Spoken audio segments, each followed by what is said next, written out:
We leave city life behind this evening, heading out to the Alabama countryside, headed out specifically to Talladega Superspeedway in the virtual Talladega, Alabama. Welcome to Pit Stop TV. This is going to be a little bit different. We're trying something out this evening. This is the MX Wraps pre-race show. Thanks for joining us. It's going to be a lot of fun. We're going to do something a little bit different than what we've been doing recently. I've got Zachary King with me this evening. This is going to be cool, I think. I do want to say we are still brought to you by the same usual partners as always, and this is this season's Suicide Prevention 265. So, this is going to be a really cool thing. Of course, this broadcast brought to you by the Buttkicker, by Sundance Pizza, by Ideal Lease, Ascendance Trucks, Performance Food Group, MX Wraps, and by Whiplash Simcams.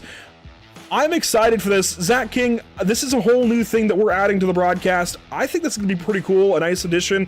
How are you feeling tonight?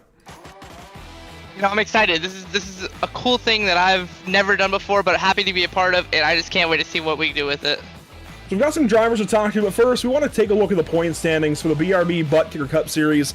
And again, things are a little different. Let me get that graphic there out of the way here. We are in practice. Practice is happening behind us. We're going to talk just points for right now.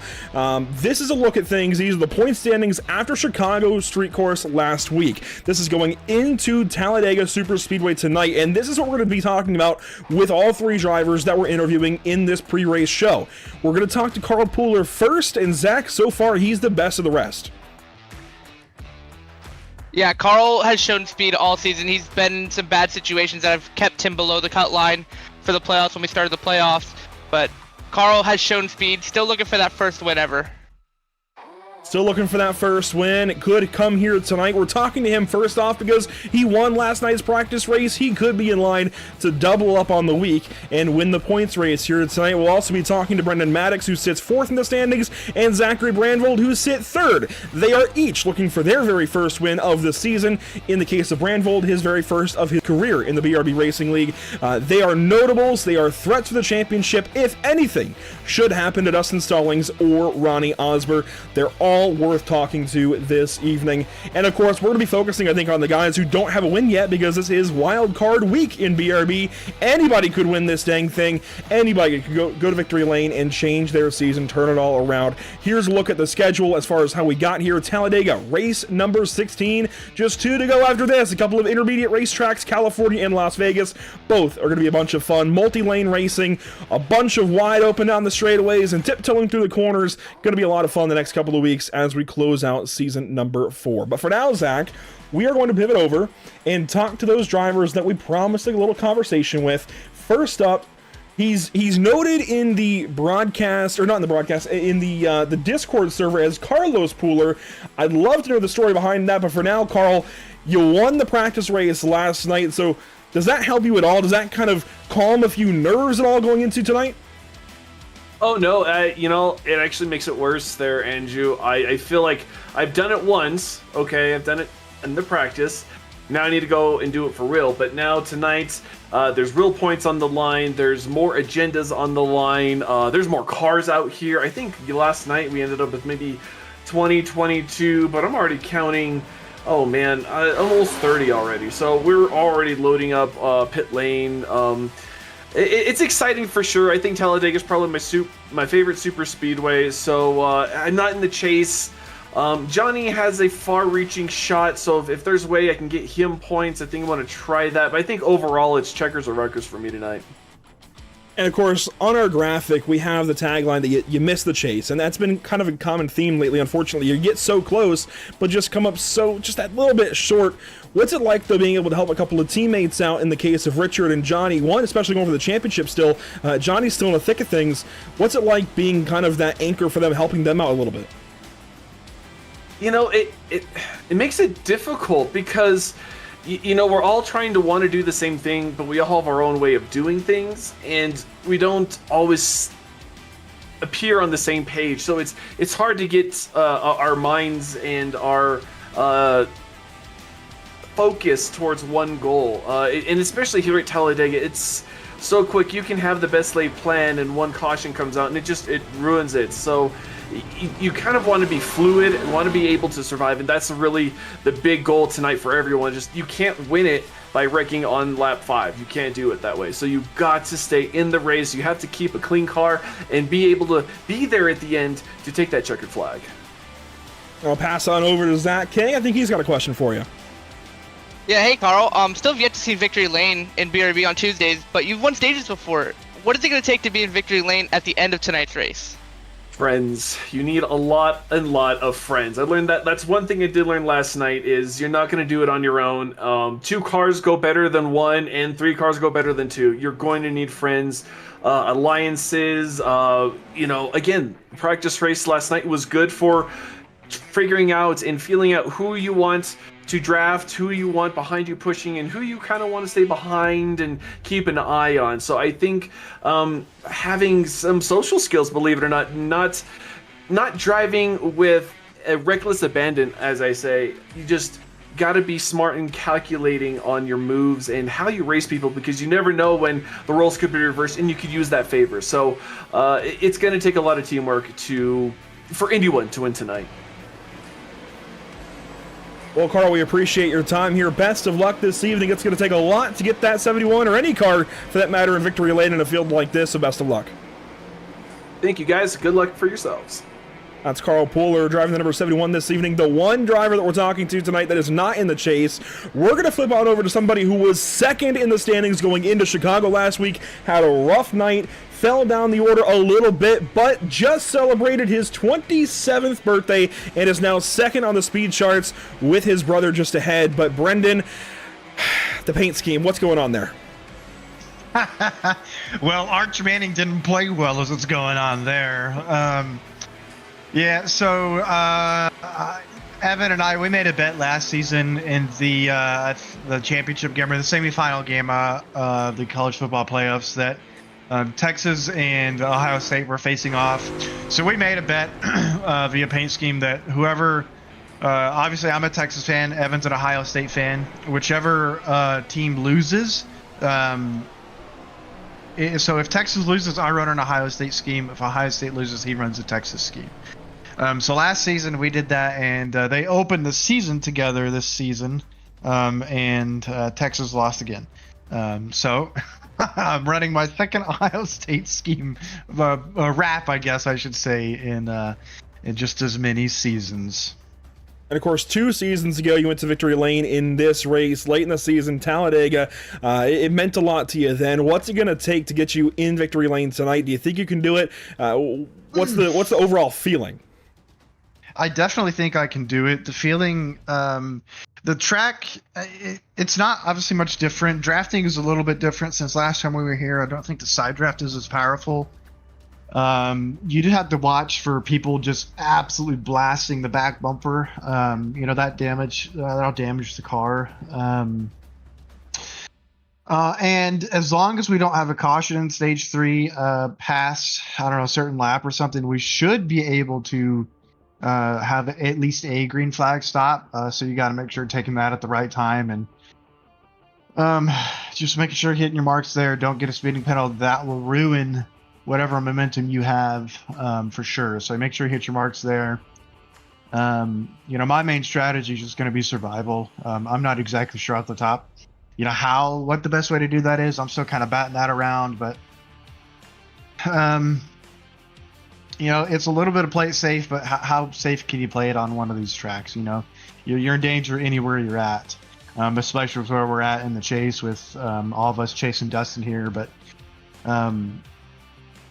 you got to be patient, make the moves at the right time, and not drive in over your head or overdrive it. And that's how you get, whole field wreck, is that we're all driving in over our heads and stuff.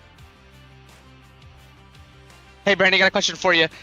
You've led 37 laps here. You're 9th all-time in lap leads here at Plate Tracks.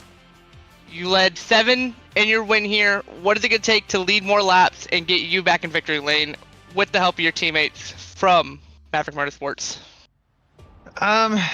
It's going to take being in the right spot at the right time and in the right line when they get the right pushes to get up to the front at least. And then if you're up there, you can look at controlling the lanes.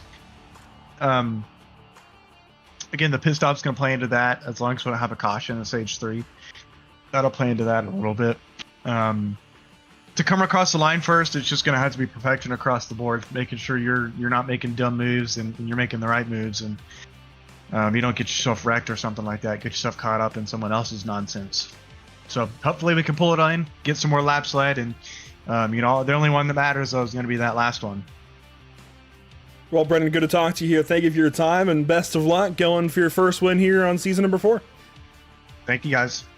That's Brendan Maddox, birthday boy. Happy birthday to he and Zach Maddox, celebrating their 27th birthday as twins this week. And we want to go on down to driver number 3 on our list for our pre-race show, and that's going to be Zachary Brandvold. And Zach, I know we're kind of cutting into qualifying here, so we'll keep it quick. But you ran really good, started up front at Chicago last week.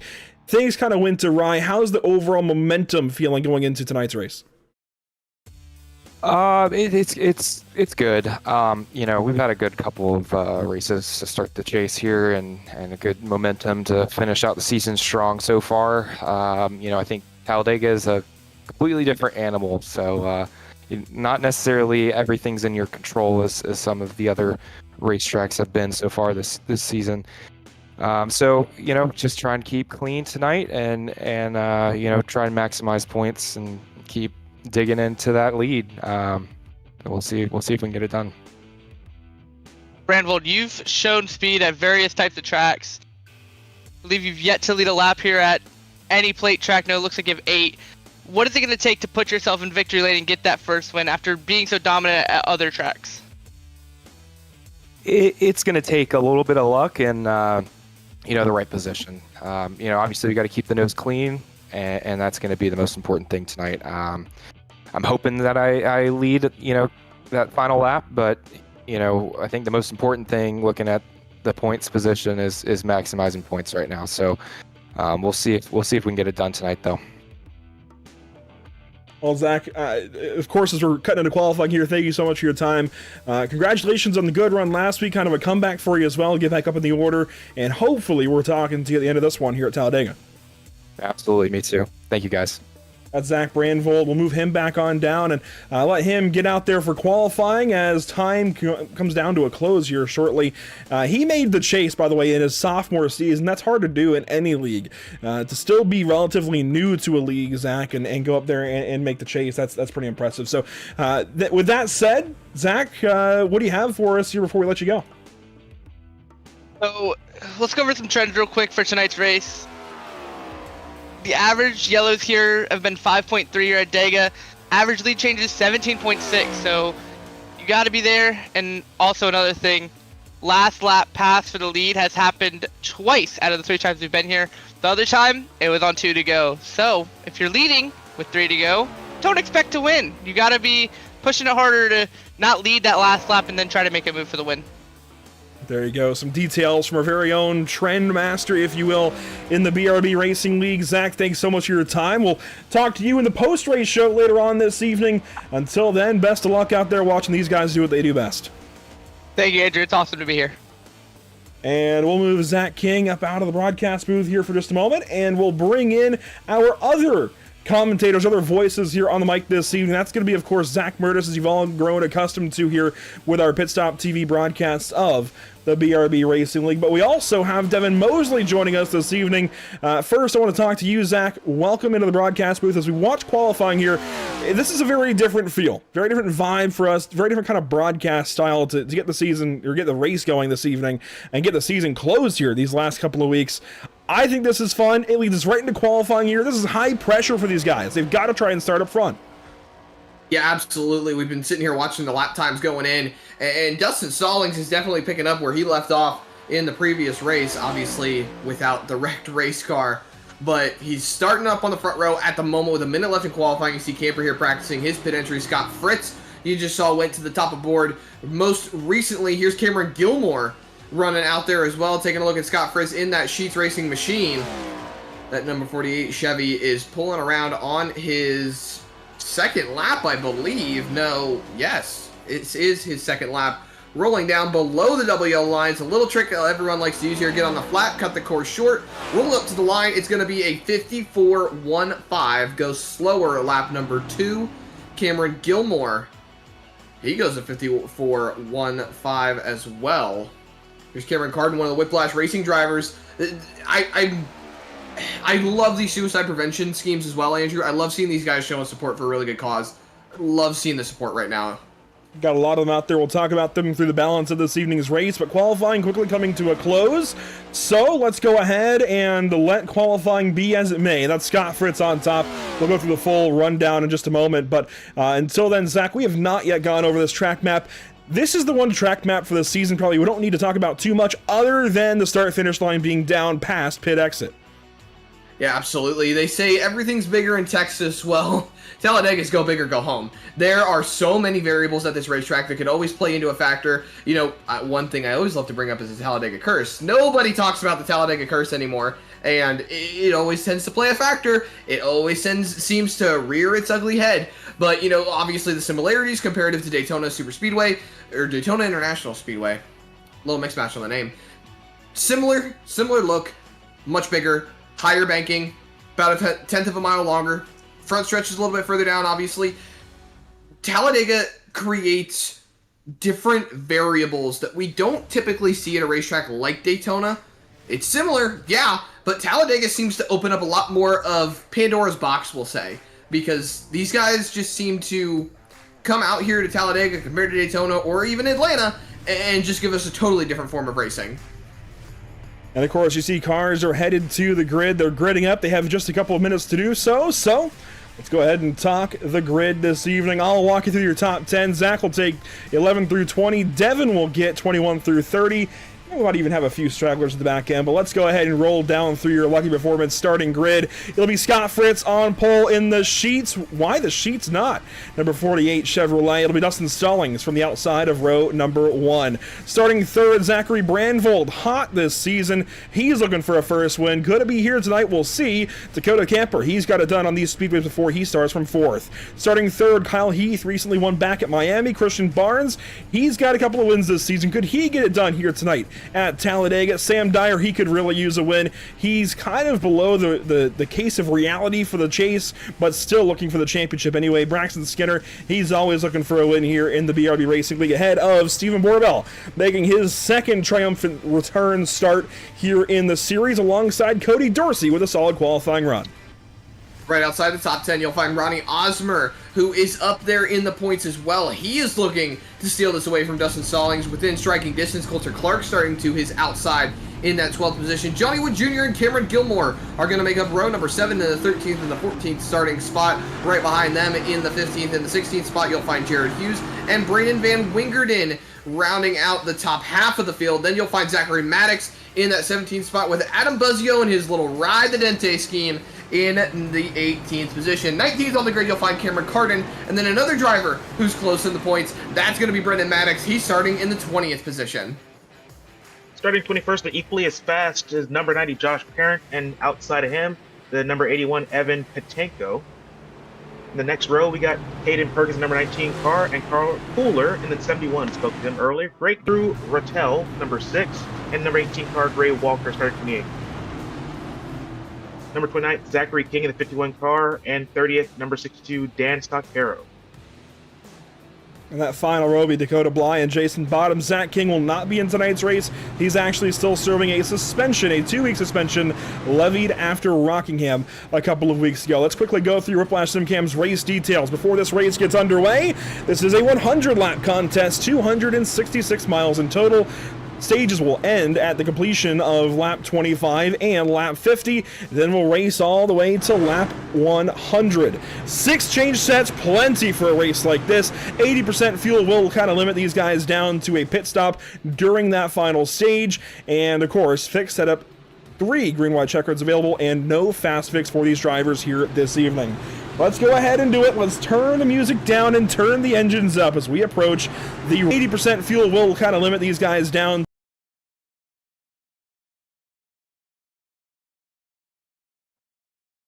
iRacing crashed. All right, stand by, guys.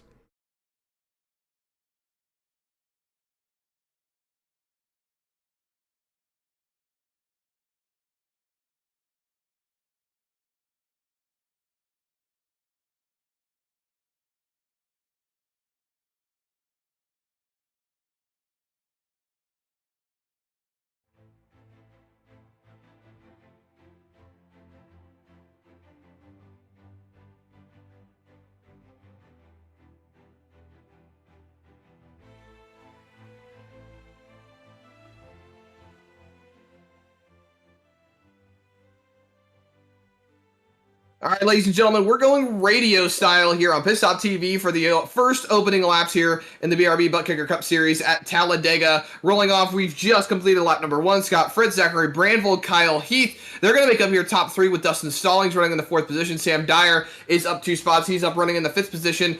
Dakota Camper, Christian Barnes, Braxton Skinner, Cody Dorsey, and Coulter Clark make up your top 10. You've got Dustin Stallings and Dakota Camper leading that high sideline charge with Christian Barnes directly in tow and Cody Dorsey following right behind. Then on that bottom line, surging ahead, Braxton Skinner is side by side with Dustin Stallings. He's trying to put that car up towards the front. Sam Dyer is moving forward as well with Kyle Heath directly in front. Zachary Branvold and Scott Fritz stretching out 4 cars, single file down on the bottom line. Now make it 5 as Braxton Skinner is trying to pull his nose out in front of Dustin Stallings. He's taking Stephen Borbell in tow. Lap number 2 is complete, underway on lap number 3. And we've got a caution on the racetrack, ladies and gentlemen. Caution is out on the racetrack now. We've got cars spinning all across the racetrack. Coulter Clark has got some damage on the front end of that race car. He is not looking good, ladies and gentlemen. Braxton Skinner has taken a big hit with Jared Hughes taking a hit as well. Cameron Gilmore, Zachary Maddox getting involved as well. Brendan Maddox is able to get it slowed down right behind his brother, but everything is all over the place. It has turned into a bit of calamity corner in turn number 1 as we are under the first caution flag of the night here at Talladega.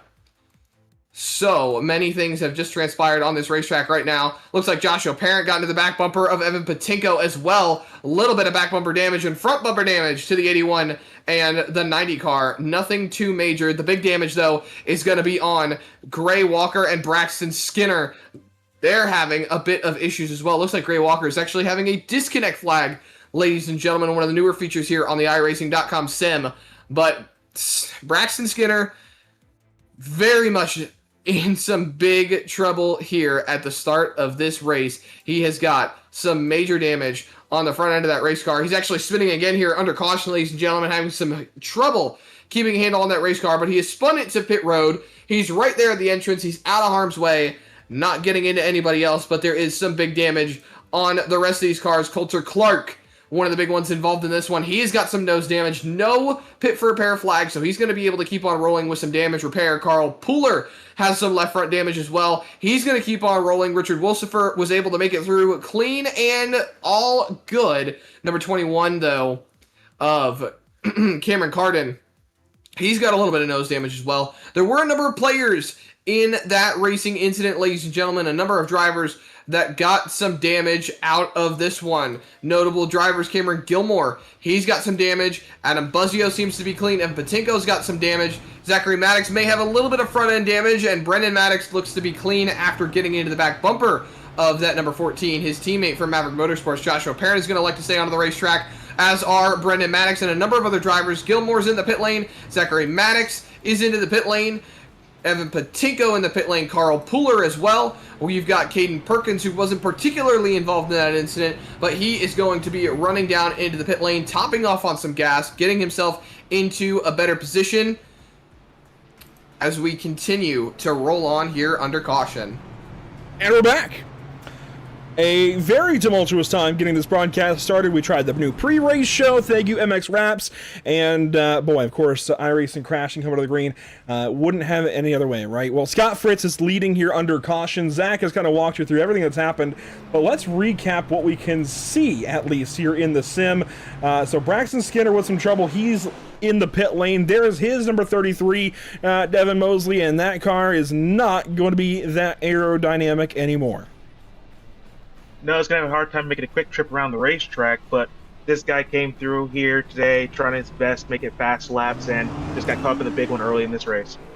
There's Zach Maddox, Cameron Gilmore on the pit lane. He's got some front-end damage. Coulter Clark has got a center-punched front nose. Zachary Maddox out there. We already saw him. There's Dakota Bly racing for the first time in, well, I guess second time in a row for the first time in a while. And I think we're good. I think we're back. Things are sorted. We're looking all right. Caden Perkins, he's at the back end of the field. Jason Bottoms, he looks okay. I know Jason Bottoms' fan club was in turmoil after the qualifying effort, but he is on the racetrack. He is a-okay. And Zach, I know you had mentioned Gray Walker was in that.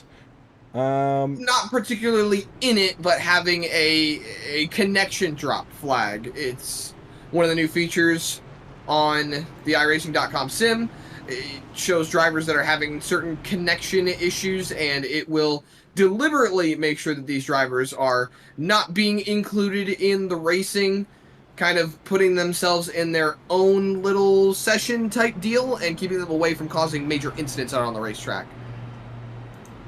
Fair enough. Well, while we ride here under caution, I think Devin and I, we realized a new Talladega Daytona drinking game dropped, Zach. It used to be anytime you said, don't push the pusher. I think we got a new one. Anytime we go radio style and you say, ladies and gentlemen, I think that's a new drinking game. I say it when we don't do radio style. Devin himself and you particularly as well, you both know me from, being around the short track racing scene. You guys know that I have my own particular quirks, I guess, when leading off when talking to a crowd. We're having some fun here. Well, as we have some more fun here, we're about to go back green in just a moment. I want to go back through the Whiplash SimCam's race details, because what we talk about all the time, Zach and I, is the importance of stages and stage points, everything that comes with that. And these guys are essentially racing to lap 25 as a sprint race. They'll do it all over again, racing to lap 50, and then they have a bit of a longer race, a little bit lengthier, 50 to 100. The only hitch in all of that is you've got to make sure that you make it through the race you're in currently to get to the next one. You cannot drop yourself out by getting in a crash early. Already, we're seeing some drivers getting involved in some incidents here on lap 2 and putting us under caution here very early. So already, I think we're seeing all of those themes come into importance. The fact that these guys are racing to lap 25, the fact that these guys have to make it to the next mini race, if you will, all of that. You have to stay alive in this kind of race, is what I'm trying to say. So, Zach, as we get ready to go back green flag racing, it's just a game of survival. Oh, it's always going to be a game of survival at Talladega. Everything always takes on some sort of a new meaning when you come to this racetrack. If you can't win at Daytona, this is the next best place to win. I think a lot of these guys have a good handle on their shoulders. I think some notable drivers to watch are going to be Ronnie Osmer. Kyle Heath is going to be looking good. Josh Parent was really good at Daytona, so look for him to be doing good here at Talladega as well. I think we're in for a real treat as this race goes on. As we roll back around to the restart zone, let's get this party started officially this time, or at least better than we did the first time around. Green flag is out here at Talladega Superspeedway.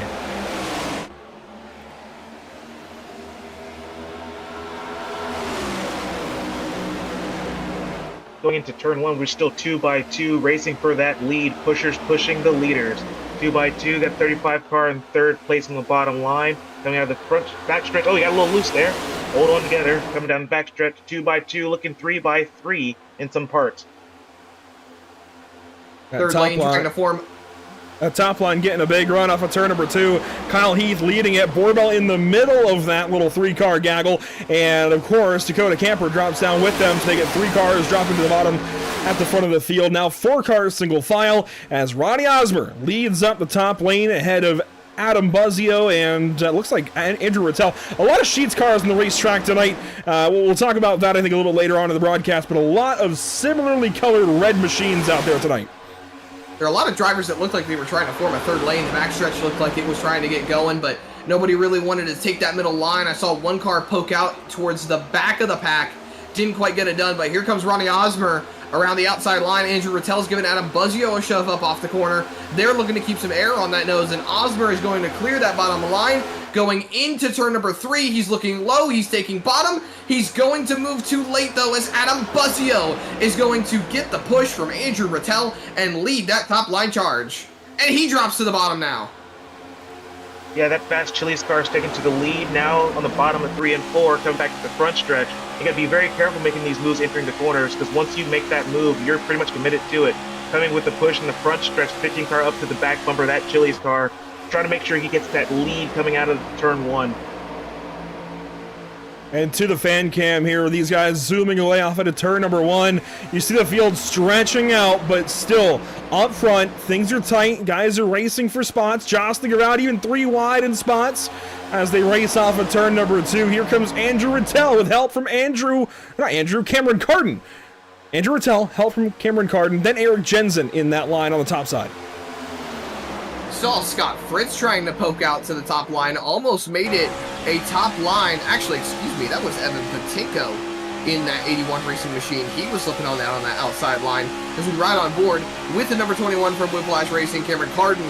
He is looking to get some good results going into this race, Andrew. We have talked about how much he has been trying to progress, how good he has been with keeping up on those results and trying his hardest to push through every single barrier he has and get that car into a really good finishing position. He's got a little bit of nose punch from that incident early on in this race, but he is doing everything he possibly can to keep this car in contention. And Devin, as we roll through this race, staying in contention, staying alive, as we've constantly talked about, is going to be the focal point of these drivers' race.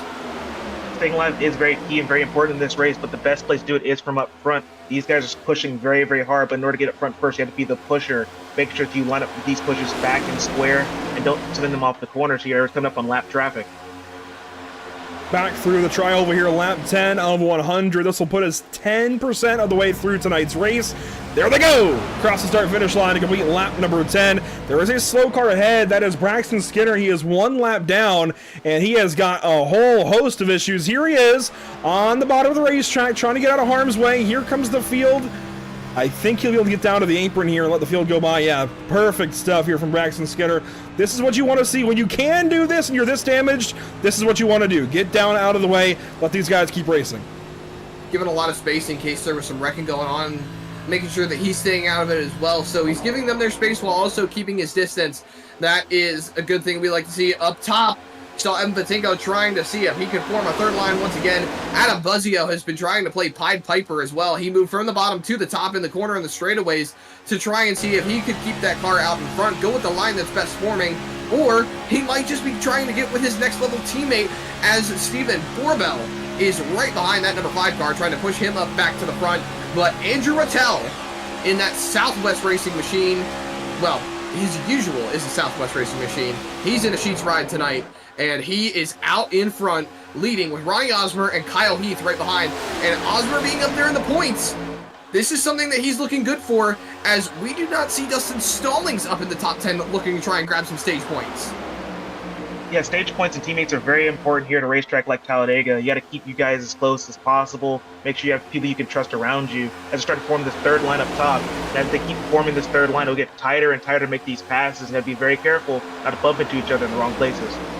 That third line being headed up by Evan Patinko and Johnny Wood Jr. They've also got the help of Josh Parent up there and Jason Bottoms. So a small group of guys on the top side, but they are making that top lane work to a point. They're now alongside Dakota Camper and Carl Pooler. They're nearly cracking into the top 10. Patinko just has to get ahead of that 35 of Sam Dyer to do so, and he will. Off of turn number 2, move into the 10th, and now 9th position down the back straightaway here. The Alabama gang super stretch is working for that top lane. The middle lane now gets a run. Fritz right to the point. Patinko looks like no, that's not Patinko. So many Sheets cars. I am getting so thrown off. The driver that was right behind Josh Parent, that was Jared Hughes. Excuse me, Jared Hughes. No, that's not even Jared Hughes. They're all Jason throwing Bottoms. me off. Jason Bottoms, thank you, Andrew. He backed off. Dakota Camper fell in, so that top line lost all of their momentum. They fell back. Now that middle line is still holding strong as Scott Fritz has moved himself back into the lead. So it's all, in my opinion, just about not turning the aggression up too soon.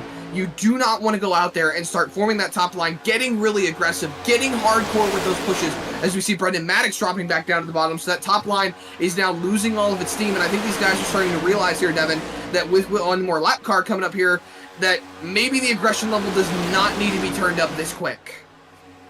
Yeah, we still got another 11 laps to the caution flies, and while you can fit 4, maybe even 5 at a time at Talladega, when you have lap traffic coming up, you want to make sure you guys have enough space to get by these guys. You don't need another caution taken out and ending your day.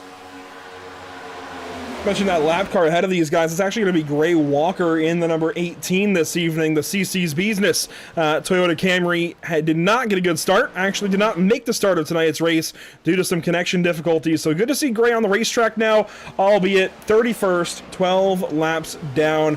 He's worked out whatever connection difficulty he was having before, and we hope to see him moving up the order as the night goes on, but it's going to take at least now 12 cautions to get him back in this race. He may grab a few spots by virtue of just outlasting others, but you can see the field growing in his mirror. It's actually going to take 14 caution laps due to Braxton Skinner being 2 laps down at the moment. So the hole is just being dug deeper for that number 18 of Gray Walker, and you really hate to see it, honestly, for that number 18 car, because Walker is 8th in the standings right now. He's about 66 points out. He's just above that little bubble that we had previously discussed on staying relatively in competition for this position and for the chase. Is now we have Walker way up on the top line. That third line is now trying to shift down into the middle to move around this 18. It looks like they're all going to get clear. Joshua Parent still stuck up top with Jason Bottoms now falling in line, so Parent with nowhere to go. He's stuck all by himself. Fritz out in front still. Rattel right behind him. Ronnie Osmer trying to find his way up to the front as well with Kyle Heath, Zachary Brandvold, Sam Dyer, Pooler, Buzzio, Camper, and Borbell, your top 10. With every lap car comes a brand new battle. Fritz was out by himself with his friends, but now we're coming up with 2x2. The top line is gaining some ground. Coming to start-finish line, do we have a lead change? No, we do not. Fritz will lead that lap. Now comes Heath, leading into turn number 1. There is help from the top of him, and he's going to have some time to get that guy back together and maybe have another run down the back to clear the both of them. And what you'll now notice as well on the ticker, something we did not do the first couple of weeks of the chase, we are doing here to the rest of the season, the white number boxes, those are your chase drivers. The white with red are your chase drivers, the red with white are your non-chase drivers. So Kyle Heath, Zach Brandvold, now at the front of the field, those are chasers. The next chase driver is down in 7th. That's Ronnie Osmer, and then Sam Dyer in the top 10 as well. But they are dotted down further in the order, mostly 11th through 20th right now, Zach. That's where a lot of the chase drivers are. They are not really, well, now they're starting to get up front with Dakota Camper moving into the top 10. But my point is, we have those couple of chasers out front, then a lot of non-chasers, and then a bunch of chasers further back. Are they playing it safe? I would have to think that they're playing it safe at this point. You really can't not play it safe at Talladega. This is what I'm talking about. The variables are all over the place. You want to maximize stage points. You want to go for those stage points, but at the same time, you could put yourself into a position that you could get involved in the big one. We already saw it take place early on in this race. Well, we called it radio style while it was taking place early on, but there's just so many unknown variables. You don't want to get caught up in that big one early on, so that's why you sandbag. That's where the sandbagging tactic came into play. Then you also got the drivers that really, really want to go for those stage points, i.e. Kyle Heath, Zachary Brandvold, Ronnie Osmer. Sam Dyer, for the first time all season, is going for some stage points. He is up there in the top 5, looking to punch his ticket through and maybe catch a few more drivers, put himself in a better spot. It's all a game here at Talladega, and you just have to figure out how you want to play it. Talladega is the king of strategy. If you're down on stage points, you have a big gap to fill, this is now the time to get it, as they're going 3 wide again. But if you're like the top 2, the leader, and you're not already at the front of the pack, it's best to play it safe right in the back and avoid any big one that could happen. But look at these guys at the front, Heath and Brandvold. Their beds are pretty much made. If they can hold this lead for another 5-6 laps, they got themselves a stage win locked up between the two of them. That's certainly something they're hoping for at this point. Brandvold really needs it. Stallings would score no stage points if the stage ended now, but Zach, we have 6 laps to go here in stage 1. Stallings is back here at about 16th position. Can he melt that charge? Because this could be 20 points that he loses. 20, 19, 18, 17 points, something like that. He could lose that amount if he does not score stage points. He could very well end up with Osmer on his back door by the end of these first 2 stages if he's not careful. You are absolutely right, Andrew. And look at the ticker.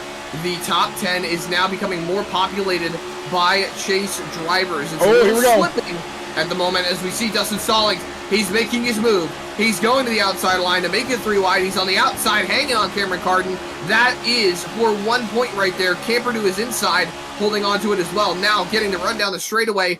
One more car pops out of line. It's Adam Buzzio to try and hold on to that top line advantage. Scott Fritz is now in the sucker spot. That's what we call that middle lane, ladies and gentlemen, the sucker spot. Get out your drinking game, because I said ladies and gentlemen, but also get out your drinking game even more, because I'm going to say it again.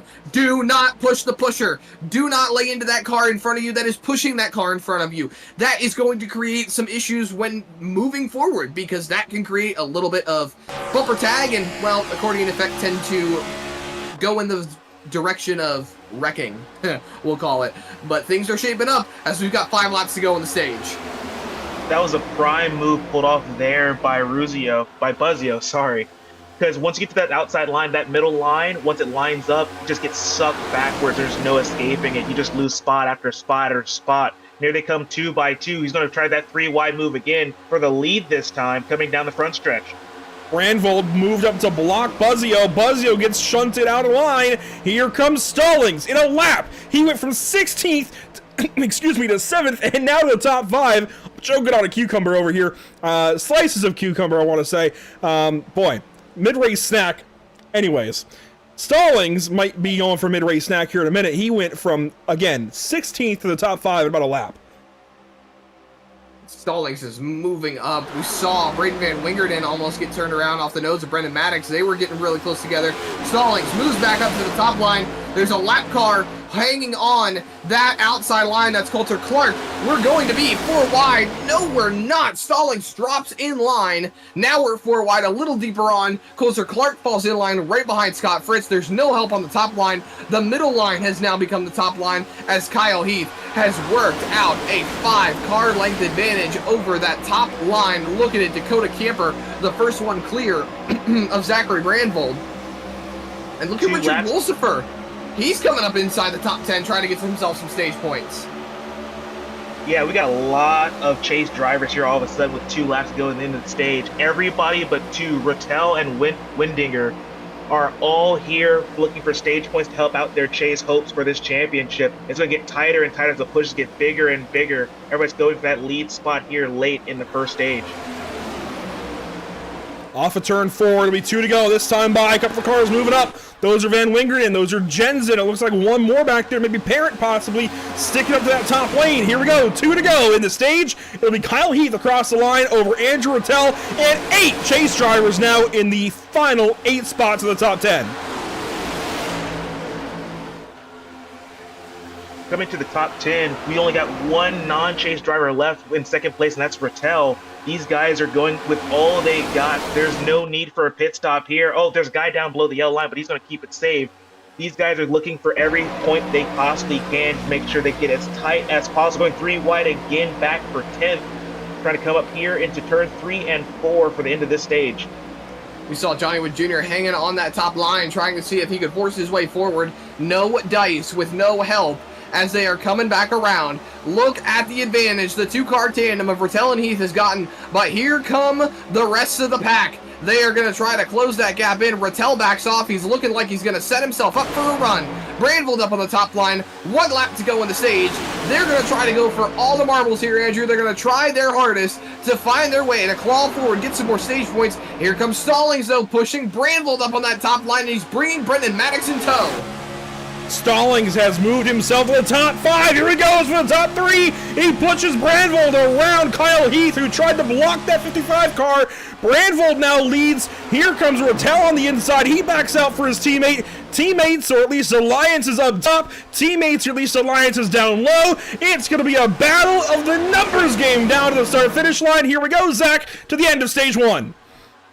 Got it. Stallings moves top. They're going to be 3 wide. It's looking like a photo finish for the stage. Stallings has it. Heath has got it now. To the line, it's going to be Kyle Heath winning stage number 1.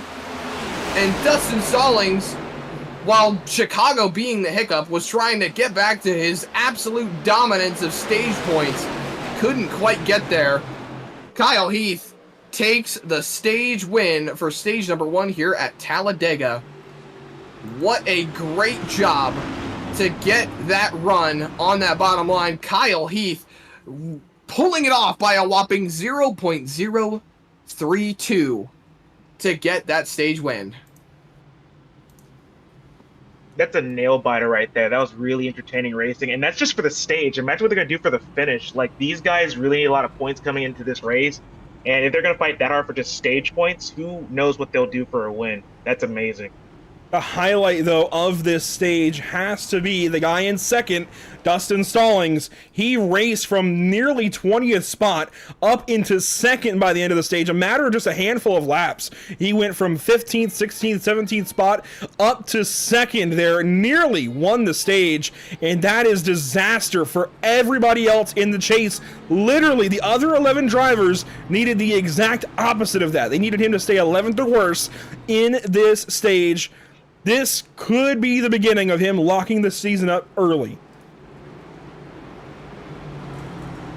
Here we go, down to the pit lane. The evil minion, number 13, will lead the field down to the slow pit lane here at Talladega Superspeedway. 55 miles per hour. And it should be a pretty cut and dry. You might take 2 tires, might take no tires, but you're definitely taking fuel. Pretty simple pit stop here. If you're already at the front and you think you can hold off on these tires after everything you've gone through, no tires to 2 tires is just the perfect call. We're seeing a lot of 4-tire stops here, and that's not even a bad strategy because now you have all the grip you need. You'll be perfectly set up for all of those shake and bake moves coming up here for the next stage after everything we just saw. And Stallings wins the race off the pit lane. 4-tire stops all around, up and down pit lane. So interesting that Heath ended up so far down the order. He's still in the pits, actually. He has not left the pits. Let's check in with our Stage 1 winner, who is still in the pit lane. Kyle Heath, what's going on there? Yeah, I'm taking me a what they call an eagle break. I had to go to the bathroom. Well, I'm glad we hopefully checked into the back end of that. Yeah. Well, good deal. So this is exactly what you need. Of course, it's going to be a long shot now for you in this chase, in this championship battle. But if you're going to start somewhere, it's going to be winning the first stage. Can you go back out there and sweep the rest of the night? Yeah, I'm going to try. I told the guys tonight that I'm not playing conservative. I'm playing on the offensive, so I'm pretty much going balls to the walls. Fair enough. Well, hanging it all out there for sure in Stage 1. Of course, team games, they definitely helped you there at the end. What was it like having your teammates helping you out right behind you? Oh, man, it felt good. I hate that what I did. I passed Ronnie and everybody else to kind of get a good run, but that, caused us to be able to get a good finish. They had a good run on the outside there, and I was hoping that whenever they went 3 wide coming to the checker that it's going to slow those outside lines down a lot more than what it did, but apparently it didn't. So I'm trying to get everybody here to get the most points gained as possible. But I was just surprised I was able to stay in the lead through that whole mess. It was pretty wild. It was definitely wild. Well, that's the luck here. Congratulations on the Stage 1 win. Hopefully we're talking to you later. Yes, sir. That's Kyle Heath winning Stage 1 after winning the final race of the regular season not too long ago back at Homestead Miami Speedway. Now, one thing I want to do here, Zach and Devin, before we go back green, we've got a lot of paint schemes to look at, a lot of special ones out there this evening. We're going to start off with Andrew Rattel, as there's the choose, so we should be 1 to green here. Let's do this quick. A lot of Sheets cars, because there's been conversation in the league Discord about everybody's favorite gas station. Whether it's, and particularly not like a Shell or a BP, but specifically like a made-to-order kind of food gas station, like a gas station plus, if you will. So Sheets, Wawa, QT, Quick Trip, those are what I'm talking about here. Sheets has overwhelmingly won the vote with paint schemes here tonight. Andrew Rattel, Scott Fritz. Let's see, we also had, I'm trying to remember exactly who has Jason on Bottoms. here. Evan Patinko. You're right, Jason Bottoms had one in there. He is. Cody Dorsey, Dakota Bly even. I mean, an overwhelming Sheets response. Nobody else has any votes here tonight, so a bunch of Sheets paint schemes. But tonight is the Suicide Prevention 265, and we have a couple of paint schemes out there for that cause. Particularly the number 90 of Joshua Parent there in the Ford Mustang Dark Horse from Whiplash Racing. And the number 21 of Cameron Carden, his teammate. And we also have some decals on the number 18 of Gray Walker there on his hood and the side of his car. And I think one of the more spectacular paint schemes of the field just in general this evening has to go to Zachary Maddox. He's still out there in that beautiful You Matter Here Chick Fire 22, number 14 car. So a lot of great looking paint schemes out there, Zach. Don't forget Coulter Clark. He's still sporting the Pit Stop TV logo. Yes, so you're right. Supporting the colors of what is going on with suicide prevention tonight. I knew I missed one, but yes, a lot of great looking paint schemes out there. Special paint schemes for all kinds of causes here tonight, whether it's a gas station plus or a really good cause in suicide prevention. But here we go, down to the restart zone. We're going to get this race restarted with a bunch of Toyotas and Chevrolets at the front of the field. Dustin Stallings, Andrew Rattel, Ronnie Osber, Zachary Brandvold, Brendan Maddox, your top 5. Green flag back in the air here in the Suicide Prevention 265. We're racing again here at Talladega.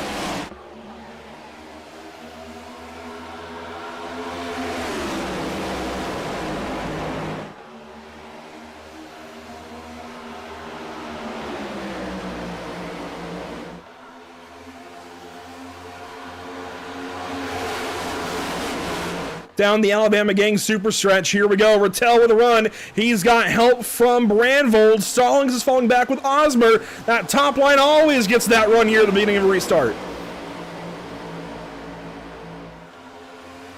Side by side, rolling through 3 and 4. Come back around to the start finish line. It looks like Andrew Rattel is going to keep that bottom line in charge as he rolls through the tri-oval, dropping down, though, to that bottom line to cover him off. That's going to be Zachary Brandvold as Scott Fritz drives that car to the front, and Dakota Camper's going to push him forward. With every single corner, seems like another Sheets car takes the lead with the Millions car behind on this one. They're running through turns 1 and 2, coming down the backstretch, trying to protect off this top side because they keep seeing get this nice push and run off every single corner.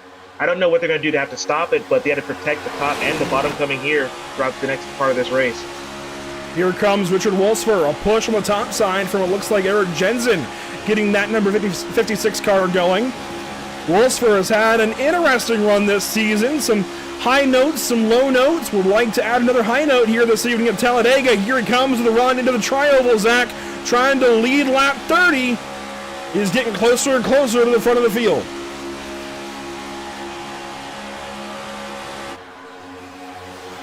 Pushing that car forward.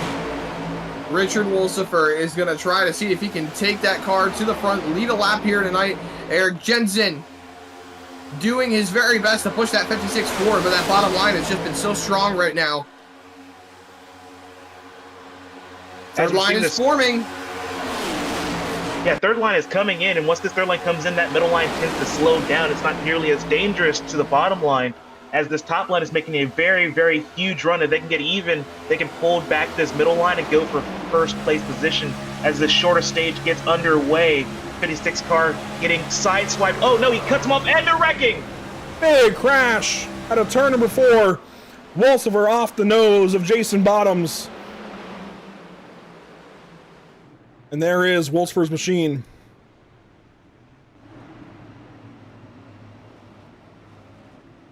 So an early caution in stage 1, another early caution here in stage number 2. Things are repeating themselves, apparently. There you see, this was the run through 1 and 2. It's going to be here off of 3 and 4, so watch down the backstretch. You're slowly going to see that red 95 creep into frame. That's Jason Bottoms at a turn 4. Wolfsfer moves up and blocks that 95 car. We're going to have a great view of it here in just a second. So watch for the 95 here. There he comes on the outside lane. Richard moves up here off the corner to block it. Goes down, then comes up, sees that run. It's just a little too late. That's just a late block right there from the 56 car. Thankfully, it doesn't look like he's gotten too much major damage on that race car to completely sideline his night, but that's definitely going to be a major blow to his efforts here at Talladega tonight. That was a pretty nifty hit right there. Looking at it from a bit of a different angle, there's the run and there's the move. Jason Bottoms doesn't look like he took too much damage from that incident, so it looks like he'll be fine moving forward. But all in all, just a crazy accident here for Richard Wilsifer. Yeah, He Jason. did a great job keeping on the wall, though. Yeah, and Jason Bottoms even tried to get out of the way, try to get higher at the racetrack there. Nothing he could have done. Richard very much committed to moving up.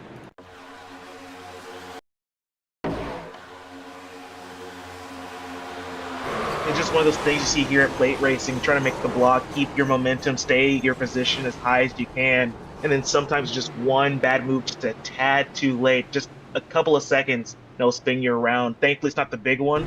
It's just one or two drivers, but you got to be careful when you make these moves, especially when it comes up late in the race. There's a look at Richard Wilsifer in the pit lane.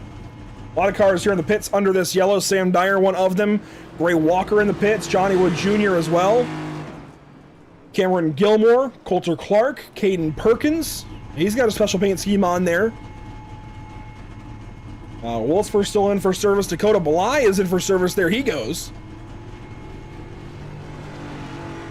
And Braxton Skinner, Zach, is what looks to be our lucky dog of this caution. He did go a third lap down. I think this puts him back 2 laps down. So this will help the 33 car out, but a rough day already for Accelerate with Skinner, Perkins, and Walker laps down or in the pit lane here. It's just turned into a travesty for a number of drivers tonight, as we're barely even halfway through this race, Andrew. Not even into stage 2. It's just flipping the lid on its head as Skinner pulls it back down into the pit lane to try and work more on the nose damage. Now, this brings in a good call for strategy. Now this stage is going to be, like, what, 13, 15 laps? So it's going to be a really short stage. Do you hang back and save your stuff? Do you try to see if you can save some fuel for a shorter pit stop to leapfrog the people at this stage caution, or do you just kind of go for it? It's like all about what your point situation is coming to this choose. That's a good question. I think the box is definitely open. You can do a few different things now. I think in general, the goal is going to be the same. You want to be out front when this stage ends. I think this league is starting to get that, Zach. This is the most I've seen guys prioritize stage points at a track like this in a while, which is good. I think that's good for racing, good for us up here, good all around. It's a good thing. We like to see guys prioritizing the front of the field in these stages. It's going to help them, of course, move up in the standings as well. So the only hitch there is, of course, Dustin Stallings is also prioritizing those stage points because he also knows just how detrimental they can be if everybody else scores them and he doesn't. Prioritizing stage points has been the big thing. And you know what, Andrew, to be perfectly honest at this point, I think we should pull out a drinking game for you every time you talk about maximizing stage points, just like I talk about don't push the pusher. You might not last very long, though, because I say it a lot. Oh, my goodness.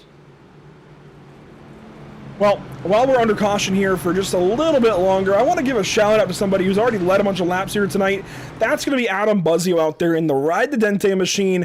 That's kind of been his motto this summer. It's been a long summer for him. He's expecting a baby here this fall with his wife, Julie.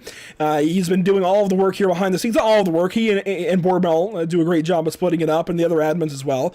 But he's been doing a lot of work behind the scenes, making things happen here in the BRB Racing League, making things go around, and already led a bunch of laps here tonight. Well, I say a bunch. 3 is a lot for a plate track like this, but this is his first race back. Since Bristol early this season, this is his first race back in the field. He's been doing a lot of admin work along with Stephen Borbell. Adam was supposed to run last week at Chicago. Unfortunately, had some things pop up. He wasn't able to make the race, so we're glad those are taken care of and those are okay. And glad that he's back here with us this evening at Talladega Super Speedway. So Adam, good to see you back on the racetrack. Stephen, likewise, good to see you here this evening. But here we go, Zach, into the restart zone. And this is going to be a lot of fun. It's Scott Fritz out front. Zach Branvold at his outside after the choose. Chevy's down low. Toyota's up top. Let's see what happens here through the rest of stage number 2. 16 to go in the stage. Green flag back out at Talladega.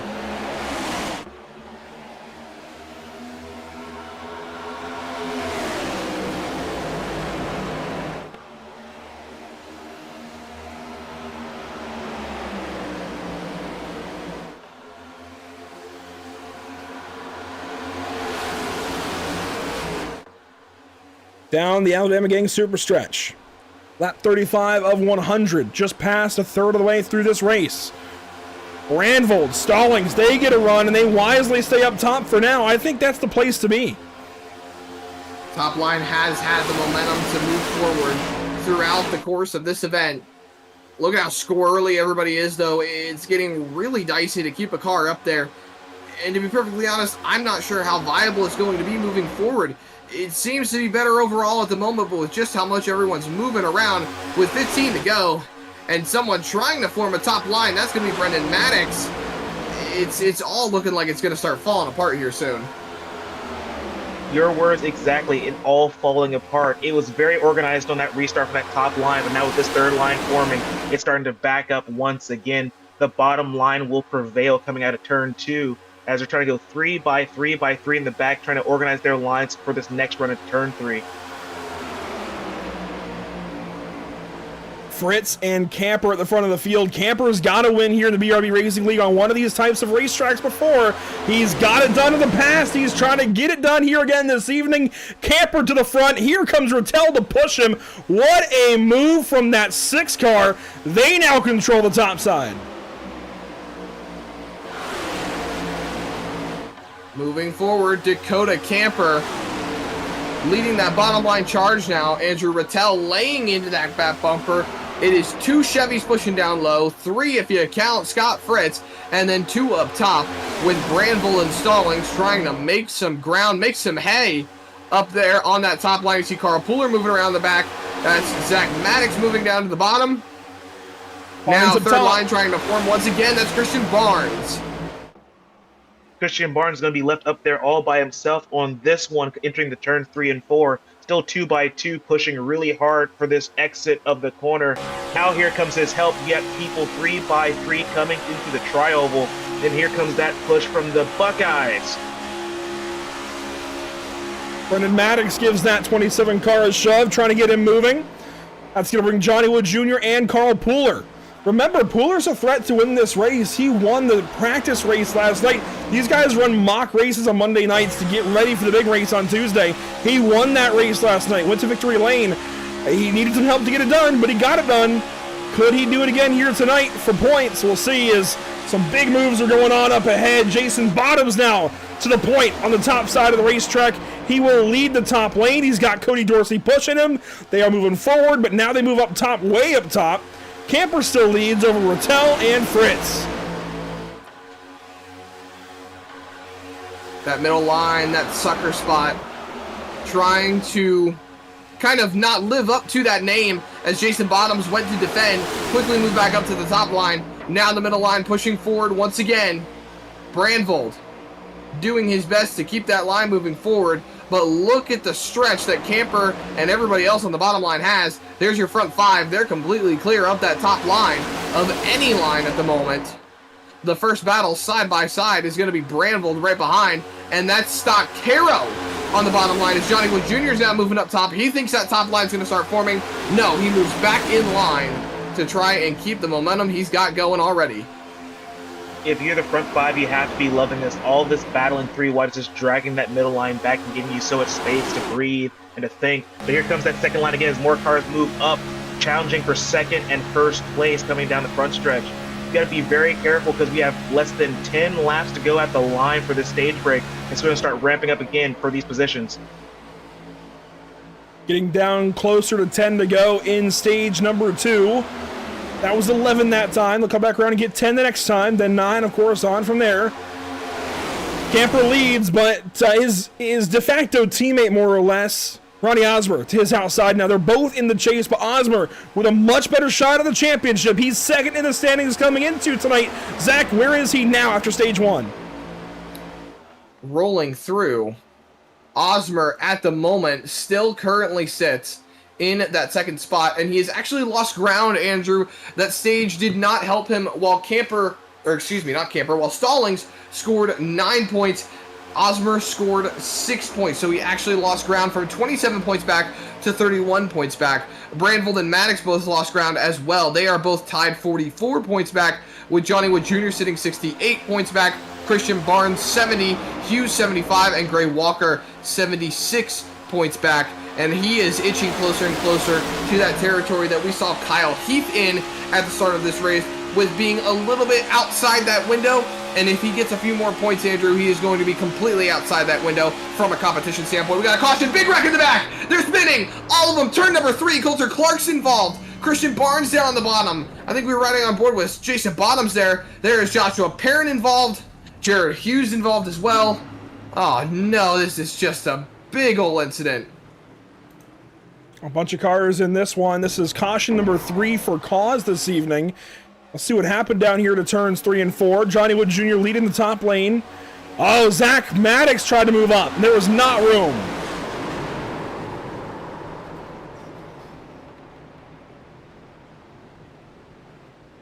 Big hits.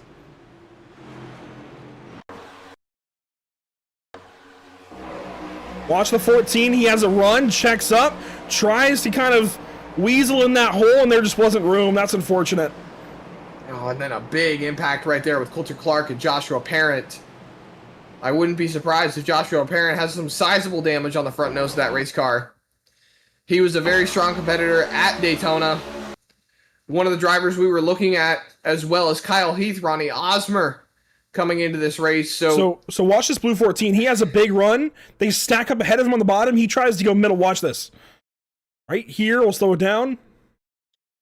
He hesitates. Yeah, he didn't fully commit and then tried to as Barnes got there.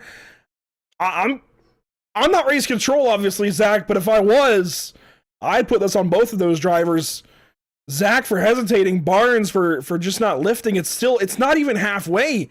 If a guy is kind of moving up, hesitating up, just lift. Then Coulter Clark coming into the mix a little late right there. I think he was trying to shoot a gap that he assumed was there, and then ended up running right into the front of Joshua Parent.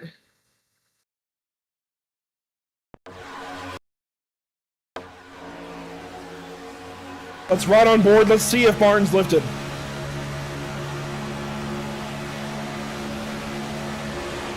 Negative.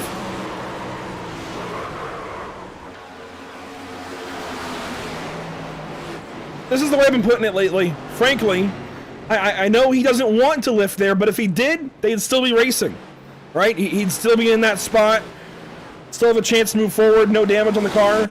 For not lifting, he gets a damaged race car and is at the back of the field. So it's risk versus reward to me, Zach. I know there's a principle. You don't want to lift in that case because the other car is hesitating, but frankly, what do you have to gain? Not much. What do you have to lose? The whole race.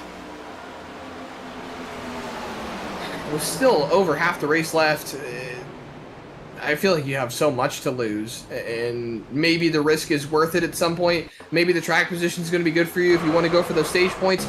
We talked about it multiple times, just maximizing stage points, but I feel like from a competition standpoint, if you're not in the chase right now, you don't need to have that chip on your shoulder of maximizing stage points as much as the other drivers do.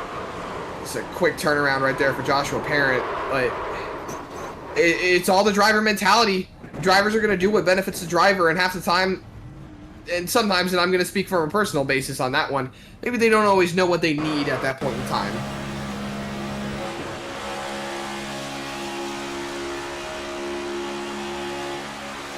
Gonna ride on board with Carl Pooler in this. We spoke to him pre-race. He's right behind all the starting. He lifts, tries to get low of it, gets hooked by the 27, spinning down the racetrack, and comes up, gets hit a couple times, skids down the pavement.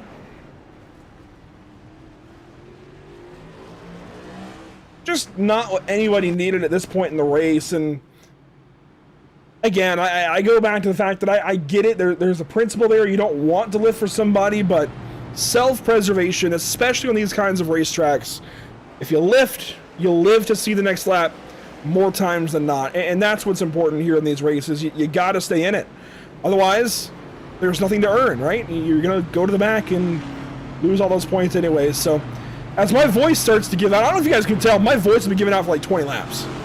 Oh, mine's giving out quite a bit too. I don't know about Devin, but I think mine's giving out a little bit as well. I'm trying to keep up with you guys. I'm doing okay though. Yeah, Zach, you and I, we're the ones that do this every week. Devin, brand new to this, and he's got us right now. His voice box apparently is warmed up. Ours, not so much. But let's take a look at what's upcoming for us here at Pit Stop TV. Next up, well, that should have been updated. Hang on, I can update this on the fly. Give me just a moment. Zach, I'll quiz you here. Do you know what's coming up next? NARL at Chicago. No. No, you got it. You got it. Oh, Chicago, yeah, there we go. On screen now. North American Racing League action at Chicago Street Course. We were just there here in the BRB Racing League last week. We're going there with GT3 cars on Thursday. That's got to be some can't miss racing. That's what we're looking for. Cannot miss racing on Thursday. Sunday, it's Michelin Raceway Road Atlanta for Petit Le Mans in the Major Series. That's September 7th at 6:45 Eastern. And the next Tuesday, of course, on to round 17 of 18. That's going to be a lot of fun. Auto Club Speedway, California. So much fun here in these cars. Can't wait for it. Absolutely love everything coming up, and you can follow along with all the action. PitStopTV.com, Facebook.com/PitStopTV, Instagram.com/pit_stop_TV. And while I would love to do my usual run through, they're getting ready to come green, Andrew. The rest of the social media links are on screen now. Pace cars making that hard left turn out of the pit lane. We're getting ready to go back racing here at Talladega. There's the field. Ronnie Osmer, your race leader. He's going to restart from the top side with help from Andrew Rattel. Here we go. Towards the restart zone. 6 laps to go when we take the green here in stage number 2. 6 to settle it. Osmer, Rattel the front. They get a big restart with Kyle Heath behind.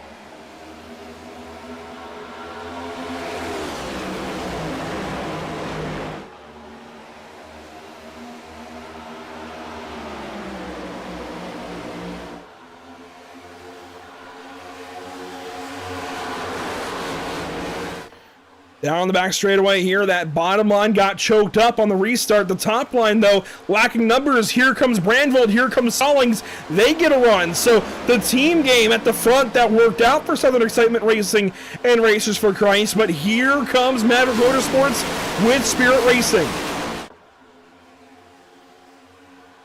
Coming off the restart, it looks like there is a penalty on the 88 of Eric Jensen. He got a choose cone violation on that choose cone on the restart, so he had to serve that penalty as Brandvold is pushing to the front. Stallings right behind him.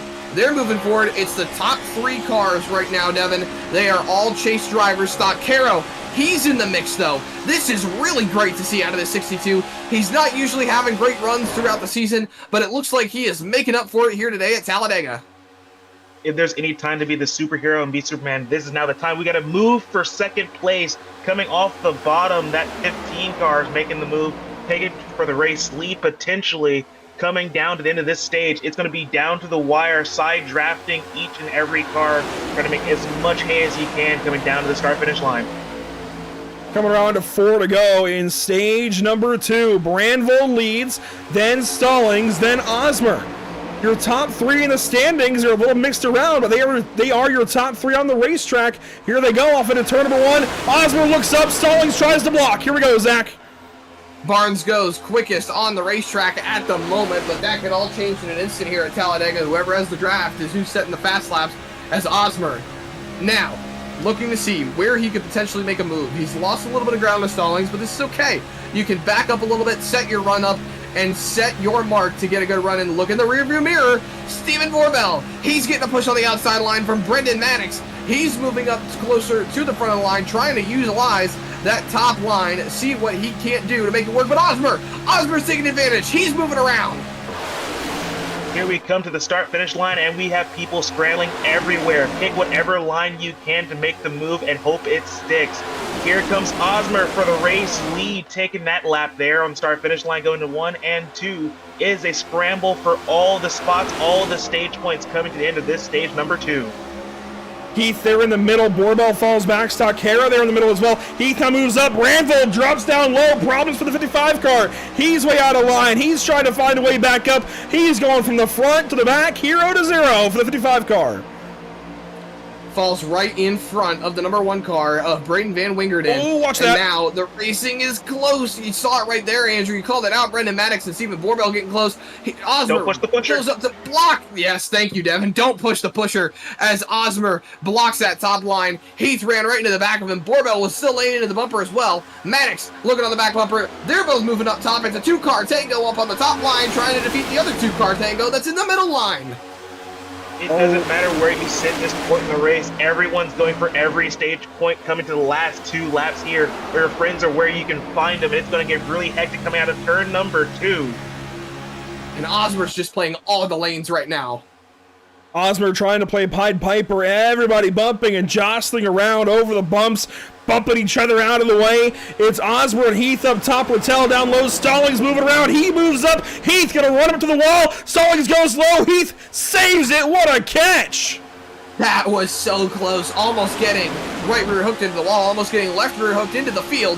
Dustin Stallings being ever so patient while being also aggressive as Osmer now losing the lead to Kyle Heath. Coming to the start-finish line, white flag on the stage, and Stallings is showing up and showing out late in the stage like he did in stage 1.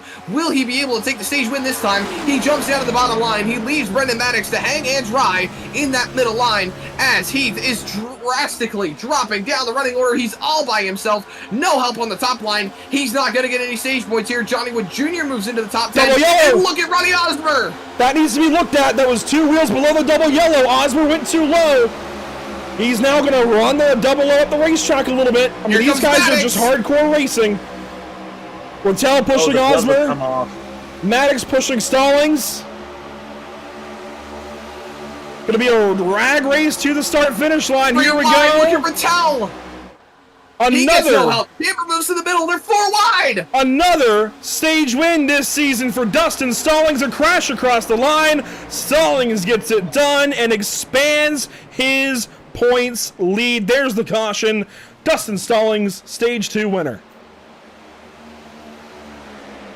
Is the race over yet? That's crazy how that one finished. There was a lot going on. And it becomes a moot point, but Zach, that double yellow line, that could be restrictive here tonight. That could come into play. That could be something for race control to take a look at as we hit that stage caution. I don't know, Andrew. I think it's a tough call right there. I think it's going to be something to look at. There are some black flags being handed out at the moment. That is due to a few. That was due to Dakota Camper spinning with Andrew Rattel. They hit the commitment line. I think race control might be able to get that black flag cleared for them. Yeah, let's go back and see what happened to them. Camper was 3rd in line at the bottom. Rattel was 2nd in line at the bottom. Here they come through the tri-oval. Camper, well, Rattel went low of Osmer. Camper went to help Osmer.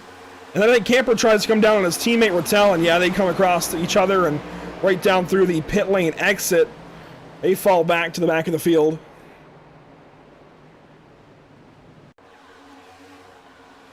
At the front, though. Let's slow this down. Let's see where everybody finished. There you see the spin for Camper. Osmer in a drag race with Gilmore and Perkins. What a stage finish for Perkins, but out front, I think most importantly, Stallings winning the stage over his teammate Brendan Maddox. That is, again, spelling disaster for the rest of the chase field. That is the opposite of what they want to see, Zach.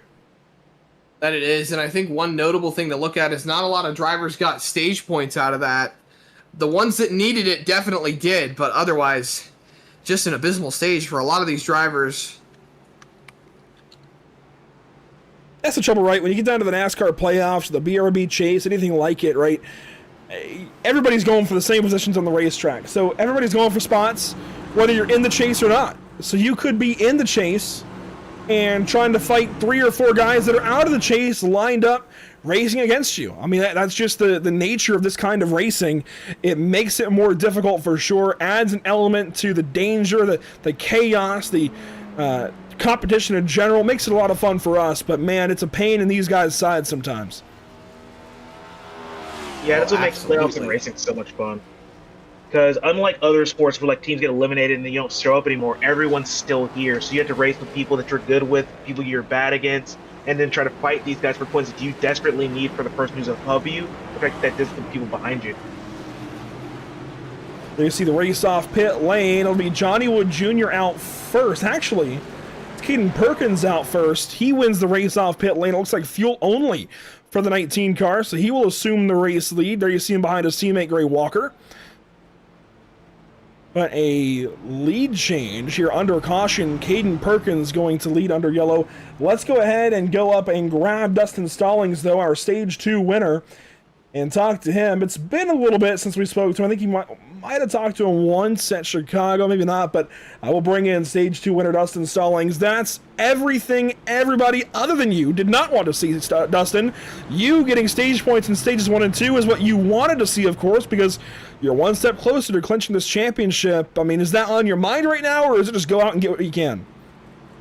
The stages were definitely a big part. I didn't really expect Stage 1 to play out like it did, and then Stage 2, it was just kind of taking a risk, because I seen the SER boys, it looked like they were trying to control the front, looking to try to get Ronnie a stage win, or as much as he could get, but luckily I had some help with me, and we kind of split them up and just got the run off of 4 there coming to the end of the stage. It was gloves off kind of racing. I mean, the trends kind of show that the third stage usually calms down in these kinds of races for this league, but what do you expect here towards the end as you come back down the pit lane? Yes, just kind of just survive and be at the end. That's the biggest thing, because I know there's going to be guys being aggressive, trying to get up to the front, and it's just trying to just be patient and just hang out and just try to avoid the wrecks. What's the goal here for you? Why'd you come back down for the pits? Just a little secret, just part of strategy. Fair enough, Dustin. Good to talk to you. Congratulations on the stage win, and hopefully we're talking to you at the Checker Flag. Yes, sir. I appreciate you. Dustin Stallings getting it done in stage number 2 this evening. We'll move him back up, and it's going to be Caden Perkins leading us back to the green flag here. We don't say that very often. Good to see Caden turning things around tonight. He's had some optimistic weeks, some decent runs that didn't really end with the way he needed them to, but this is good to see Caden up front in a BRB race. At least for a moment here, getting some laps led, putting that 19 car out front. That's what you want to see.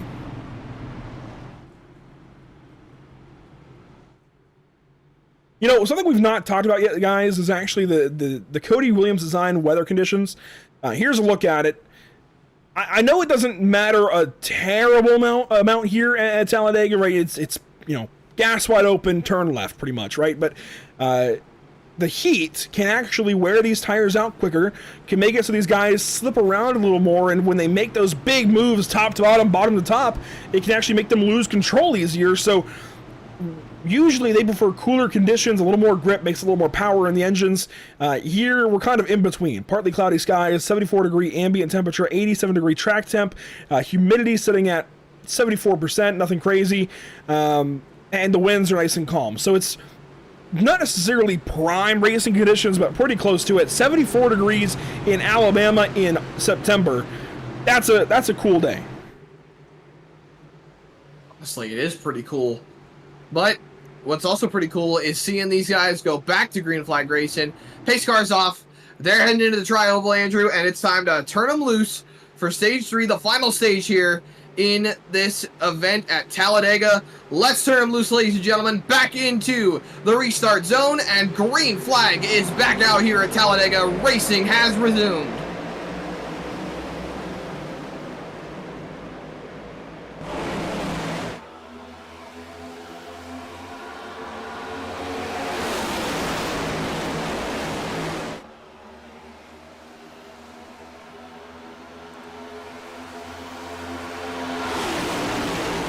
Scott Fritz leading the way out of turn number 2. Down the back straightaway. Looks like iRacing put a pole in front of one of our cameras. That's unfortunate. Well, Scott Fritz leading the way. Ronnie Osborne behind him. Evan Patinko gets up here now in stage 3. Good to see him moving forward. But down low, Caden Perkins, Johnny Wood Jr., Carl Puller. 3 guys we've not really seen out front yet. What can they do? What can they add to this?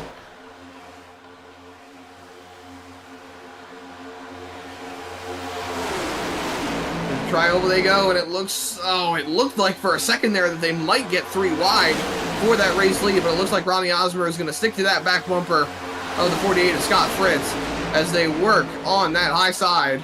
Seems like Osmer has been very much committed to whatever has been the most dominant line, and it seems to be that top line rolling forward right now, Devin. I think Osmer has got some sort of a strategy that we don't know about. He's been up front most of the race. He hasn't exactly led majority, but he's doing everything he can to be in position when that checkered flag, in fact, even if that white flag flies. Yeah, Osmer's running a real strategy here, and at this point in stage 3, it's all about strategy, pure strategy at this point. You can lead from the front and try to stay ahead of all the big wrecks and keep your cool. You can run in the back, try to save some fuel for this upcoming pit stop that we all know has to happen. Or you can just find the friends where you got them and do your very best. Either way, you have to do your very best with these strategy calls so that you can be there at the end, coming to lap 99 later this race. A move now out of Steven Borbell. He goes up top of the 62 of Dan Stoccaro. You know, we're talking already about the end of this race, guys, but we have a long race to get there. 50 laps of green flag racing, well, 45 or so. It's going to be a long haul for these guys, respective to the stages we've already seen, as Evan Patinko takes over his future teammate Cameron Carden right behind him. Teammates to be at the front of the field, Zach. Looks like they're going to get some early practice in working together, being a helpful hand to each other as Cameron Carden is laying into that back bumper of Evan Patinko. And we even had a few people in the YouTube chat shouting out Evan Patinko, checking him out, seeing what's going on with him, and making sure that he is showcasing well. I believe it was from Zach Lockett, actually, from the, what was it, the Simrap Market Series, Andrew, if I'm not mistaken? That was Icon. Icon. Oh, that's right. Yeah, good to see Zach Lockett out there. Still chat with him every once in a while. He's a good guy, and glad to have him watching here this evening. Big moves out of Rattel. He's trying to get around Stoccaro, who's blocking that middle lane. Stoccaro getting aggressive here. I like to see it. He's starting to race these guys.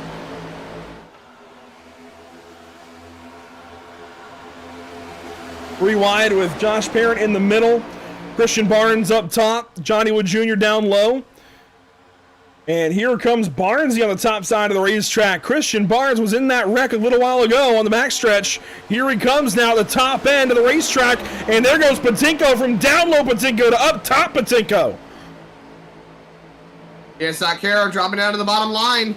Three wide, Rattel leaning on Carden. And Devin, I know you and I have seen mixes like this before. We have been involved in situations like this on the iRacing.com sim. Gotta ask you, what's your opinion with how these guys are moving forward, progressing through this race? Do we see the aggression level turned up, or is it already turned up? Oh, it's already turned up. We got two groups of thought here. You got this front pack who's all racing three wide, trying to block every line that they can, stay up front as best they can, and the people behind them staying single file, stay out of all harm's way as these guys race it hard and putting on a show for all of these guys here watching tonight. You know, I gotta say, Zach King has done a great job of putting together some stats for us to use this evening, and some trends as well, as Kyle Heath goes attic to basement here to get to the inside of Christian Barnes. The trend is, Zach, that these races tend to go mostly green here through stage 3. So these guys maybe trying to change that trend, but they want to stay up front. They want to stay at the front of the field in case this thing goes green, because while, yes, sitting back can preserve yourself for the end, there's no guarantee that caution ever comes out. And if you fall too far back, it's very easy to dig yourself too deep a hole and get caught back there with no way to catch back up to the front of the field. Here comes Eric Jensen, though. Front of the field now, the 88 car takes over at Talladega. Not quite the seat emptier that it used to be, but good to see Jensen leading here at Dega. Love seeing that 88 car up front. Pretty preferable to the scheme. It brings back some good old memories of playing with Hot Wheels cars and Monster Jam monster trucks growing up. This is one driver who we said was going to be in a good competitive position. That's Joshua Parent. He has found his way up to the front after being involved in the big one at the start of the race and the big one in the middle of the race. He has got that damage fixed. He told me that it was just aero damage, so he's not in a position where he's got engine damage. That was a big shove right there from Adam Buzzio and Christian Barnes. So it looks like Josh is still trying to keep into the mix. He was pretty bummed on missing the chase, Andrew, but it looks like he's trying to make up for it and still being competitive here in that 90 car. Yeah, Josh Perrin's doing a really good job. He's made such great leaps and bounds throughout the season. He's making a great comeback here tonight specifically. Looks like I'm going to calm down here for a second as people start to single file out and get two separate groups now, leading this pack here with Jensen and everyone else behind him. Your top five are now single file. This race has completely changed within just a couple of laps. Jensen, Rattel, Camper, and Heath out front. Barnes in fifth. Patinko back there in sixth place. He leads the kind of second group, if you will, and he's trying to pull back up to the back end of Barnes. He'll just about do so, but Parent on his outside. Patinko and Parent are going to be teammates next season.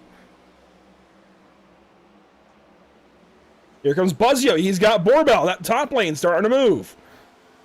Top lane has been moving, Andrew. I think we should just call it as it is. Not say it's starting to move. It's been moving. It just keeps stalling out. They've got to keep that momentum up. They cannot break that momentum. It's something kind of comparable to Miata racing with spec Miatas on the road courses. Once you lose that momentum, it kind of stagnates. It hits a wall. And with these cars being more aerodynamic than a Mazda Miata, they need to keep that momentum up a little bit more. They need to keep themselves pushing forward, and if they keep letting themselves stall out, then the momentum... Oh, I'm getting tongue-tied. Oh my goodness. The momentum that they have built, pronunciation, Zach, will end up stagnating even further. So they've got to try to get that momentum moving forward even more. Yeah, speaking of momentum, you got to keep your second guy in behind you pushing as close as possible. It's all about the pusher as well as it is about the leader of that line. If the leader has aero damage, it's just going to drag the line back, but if the second place car isn't pushing, then your line goes nowhere. And you're seeing four teammates lead down low, teammates or alliance, whatever you want to call it, leading the way on the bottom side of the racetrack. Then double file with a couple of Fords in fifth and sixth, Parent and Barnes not teammates. And then you have three teammates that are on the top side, Buzzio, Borbell, and Hughes up top in a line. Things are starting to change though. Buzzio getting that 90 car moving on the top side of the racetrack. Josh Parent starting to get a run, starting to move forward just a little bit. But again, I go back to the point, we've got a long race from here to the end. A pit stop is guaranteed in there. Whether it comes under green or yellow, it doesn't matter. These guys need to pit for fuel, and if this goes green, there is that second pack for the back and a third pack even. Here's some Sheets cars. Dorsey, let's see, Bottoms, Dorsey, Bly, and Dyer all right here. This is 18th, 19th, 20th, and 21st. And then further back, 22nd, 23rd on back. This is a bunch of Toyotas, just about every Toyota in the field nearly. Clark, Maddox, Brandvold, Gilmore, Van Wingerden, Maddox, Stallings, Perkins, and Skinner. We're talking about like 8 Toyotas back here at the back end of the field, all riding together. I think the big thing also, Andrew, is that you said a pit stop is guaranteed. If it falls outside of their fuel window, that could turn this into a 2-stop stage with one pit stop from a caution flag or anything throwing it into the mix. Not even then, you've also got to take into account the potential of overtimes.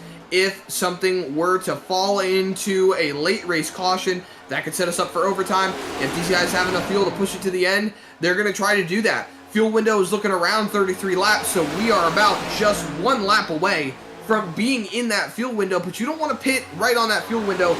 Bringing up the overtime again, if we fall into an overtime category, pit late. Have that extra fuel in the tank. Give yourself that advantage so you can stay out and keep that track position while the other drivers may have to pit.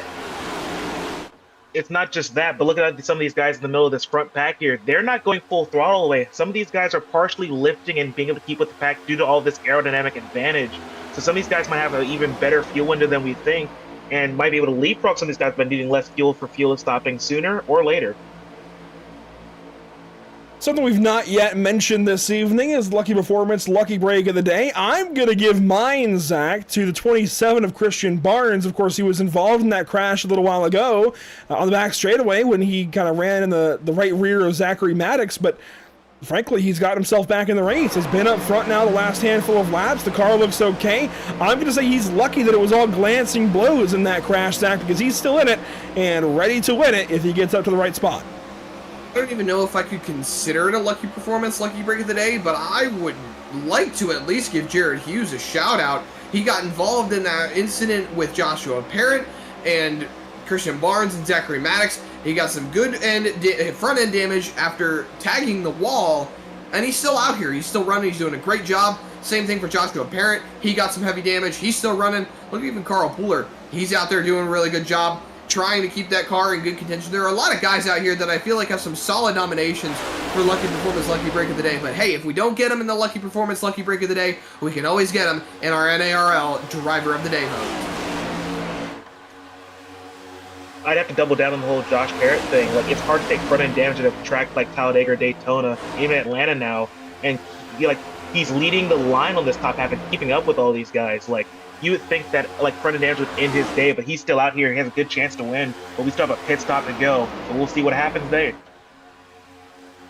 It's a little early yet, I think, for Driver of the Day, but those of you watching over on YouTube, keep that in mind. Be ready to vote when that vote goes up. We'll have a conversation about it. We'll nominate some drivers. I'll nominate one. You know, we have a 3-man booth, which is rare for us here at Pit Stop TV these days. I was thinking about that just now, Andrew. Well, yeah, and what we're going to do, I'm going to nominate one. Zach, you'll nominate one. And Dev is the newcomer, so we'll give him 2 nominations. We'll let him nominate one here this evening, or nominate 2 here this evening. Yeah, I think that's fair. We could let our analytical side of the broadcast, Mr. Zachary King, make a Driver of the Day vote as well. That way we could all have one pick apiece. I'll tell you what, I'll leave that one up to Mr. Mosley. Hey, that sounds fine by me. So 1 each. We got 4 broadcast members. May as well do it. 1 from each of us. We'll get Zach King in on this as well. But while we've been talking about it, here comes Josh Parent, top side of the racetrack. He has moved up to that top spot nearly. He's second now as 4 non-chasers lead the rest here at Talladega with 31 to go.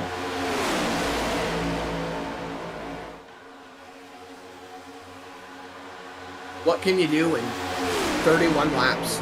As Joshua Parent has pushed that car out to the race lead. And he's getting some help from the next level cars. It's all Fords, 1, 2, 3, 4 on that top line with Johnny Wood Jr. right behind them in that 5th spot in line. Buzzio and Parent are clear. Now with being Fords, they've got some healthy alliances with each other, but I don't think Adam Buzzio is going to ditch his 2 teammates right behind him for Joshua Parent at the moment. I think Parent's going to have to try and see if he can get all of those cars clear the bottom line so they can take over that bottom. Get clear, get down low, but it looks like Jensen's going to power back on that bottom line, that 88 car soaring back to the front. Yeah, check it out, Carl Pooler.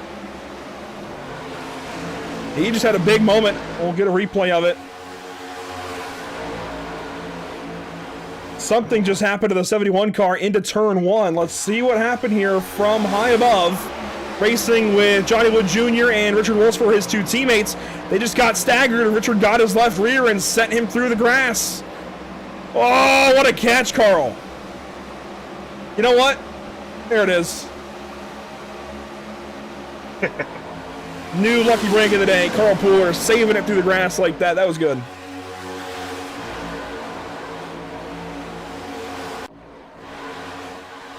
Front of the field, though, Josh Parent falling back now to about the 3rd position. Rattel and Jensen leading the way. Buzzio, Borbell, Hughes still putting in some solid work up top. They got the lead for a moment there, Zach. They've now fallen back, but look at that group behind them. Dorsey, Bly, Bottoms, they're all shaping up for a run here late. So many opportunities, such time to do it.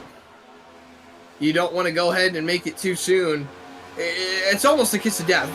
Usually, most of the time, when you hear drivers being interviewed, what position would you prefer to be in when racing at Talladega with only a handful of laps remaining? Would you rather be leading the race, 2nd, 3rd, 4th, 5th, or anywhere in between the top 5 and the top 15? And a lot of drivers will tell you most of the time, I want to be the guy who's behind the leader. I want to be the one in control, because when you think the leader's in control of this race, they really aren't. It's the car behind, or even the car behind him in the 3rd spot, dictating what is going to happen, because they could start working together, leave that leader to hang and dry. They could ditch each other and try to find some other way to make it work, and the leader's going to be having to do some defense. Everything is so interchanging at this racetrack that you never know what's going to happen. Josh Parent going to the top, slowing down here, maybe making a move to get to the back of the line, preparing for pit stop. Oh, here we go. And there they go. Wow. Not what I expected. Oh, Buzzio sends Rattel into the grass. A mishap there, trying to get down to pit lane speed, and Buzzio sends Rattel around. He was backpedaling into the pit lane. Great job by everybody else, I'd say. They all made it in nicely. Buzzio, just with that small mistake, got in a little bit hot. And Fritz, Camper, basically everybody who was down low gets in this lap with about 27 to go. Seeing a couple cars take tires. You saw Camper taking left sides. Everyone just filtering out of the pit lane, looking through our scoring monitor.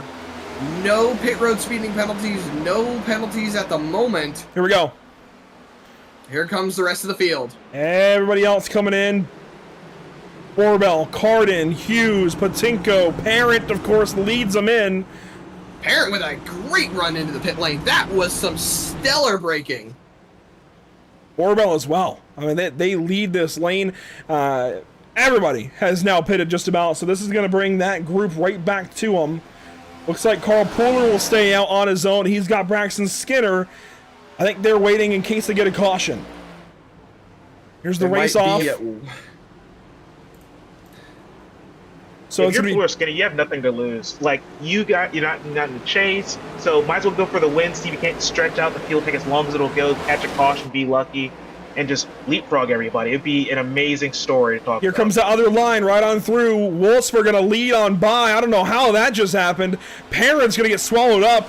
A quicker pit stop apparently by Wolfsburg, Wood, and everybody else there. I'm not sure how that one just worked out, Zach, but it did. I mean, look at them.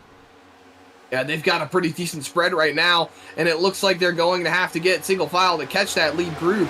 This is, realistically, your race for the lead at the moment. Richard Wolsifer and Johnny Wood Jr., Osmer, Fritz, Heath, Camper, Barnes, and Jensen are going to make up this small group right here of 8 drivers, 8 drivers at the moment. So then you go all the way back, and here's Joshua Parent leading Stephen Borbell, Evan Patinko, Jared Hughes, and Adam Buzzio. So he's got soon-to-be Whiplash Racing driver next season with Redacted Motorsports at the moment, plus the Next Level Motorsports cars. And then here we go. That's Cody Dorsey, Jason Bottoms, and Dakota Bly all running together, and there's a secondary pack right behind them. And then here is your current look at the race lead. That's Carl Puller and Braxton Skinner, and they are a solid 16 and a half seconds in front of Richard Wolsifer. And they could go probably 9 or 10 more laps here, Devin. They have got to be just hoping for a caution in that time, but it's so unlikely now. Absolutely. With Puller making that save, he still has a chance, and he's just going to make the most of it. But if you're wondering where your chase drivers were, here they are, listed 3rd through 9th, all packed up and ready to go for that race win.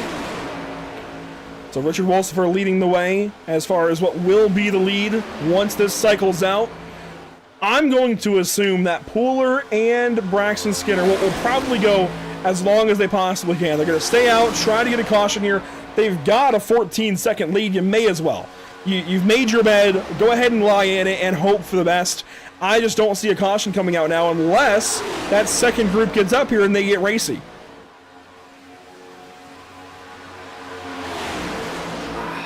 It's so dicey. It's so dicey right now. It's really hard to figure out how things are going to shape up at the moment.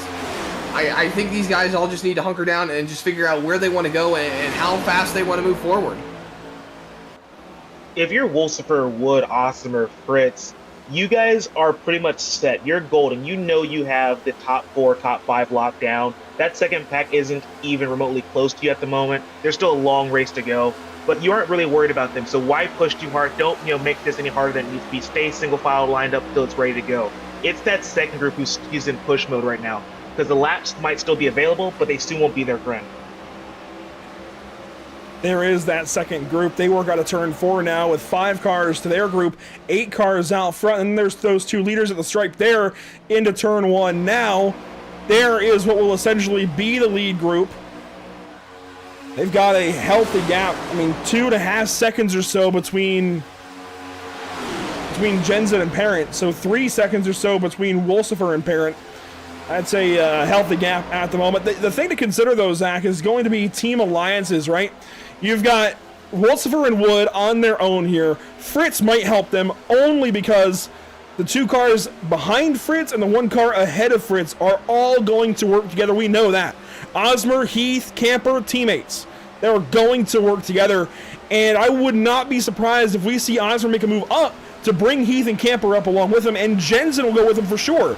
That basically makes it a 4v2v1v1. Does. 21 laps to go. They get 20 20 to go right now. It's all starting to come to a head. And look at how quickly these guys are reeling them in. I mean, not just a few laps ago, they were 16 plus seconds back. Now they're 7.5 seconds back. So the gap is ever closing ever so slowly. And once they all catch up and actually get to that lead, that's when they'll get racy. And that's when that second pack led by Joshua Parent is going to close in a lot faster. And they're going to be in the mix. And they don't have to worry about a secondary stop. So once they all get racy up there, it's time to close that gap. Really get up there. Start pushing each other around. That's when the risks are going to start going into play. It's going to be almost a replay of what happened in Stage 1 and Stage 2. We're within that 25-lap window, so all gloves are off, all bets are off. It's time to get racing and see who can team up the best and make these passes coming late in this race. It's going to be very interesting as these laps count off. Richard Wolsifer leading, Johnny Wood Jr. second. Nothing changing here. Let's do one more check-in. This second group has actually just lost about a half second in the last lap or so. They are falling back now, maybe getting restless potentially. They're losing time. Andrew, quick update on them. It looks like Steven Borbell's running hot. So they're all breaking up. A couple of drivers are running hot, trying to get some air on the nose. So that's going to break up their momentum. Didn't mean to cut you off there, but I had to give you a good update on what was going on with these drivers. Listening on the driver radio. That's perfect context. You see Patinka moving out of the way, trying to get Buzzy up there. So these 5 Fords working together, trying to make things work at the front of this second group. But that's going to allow Clark, Stallings, and everybody else in this third group to catch them.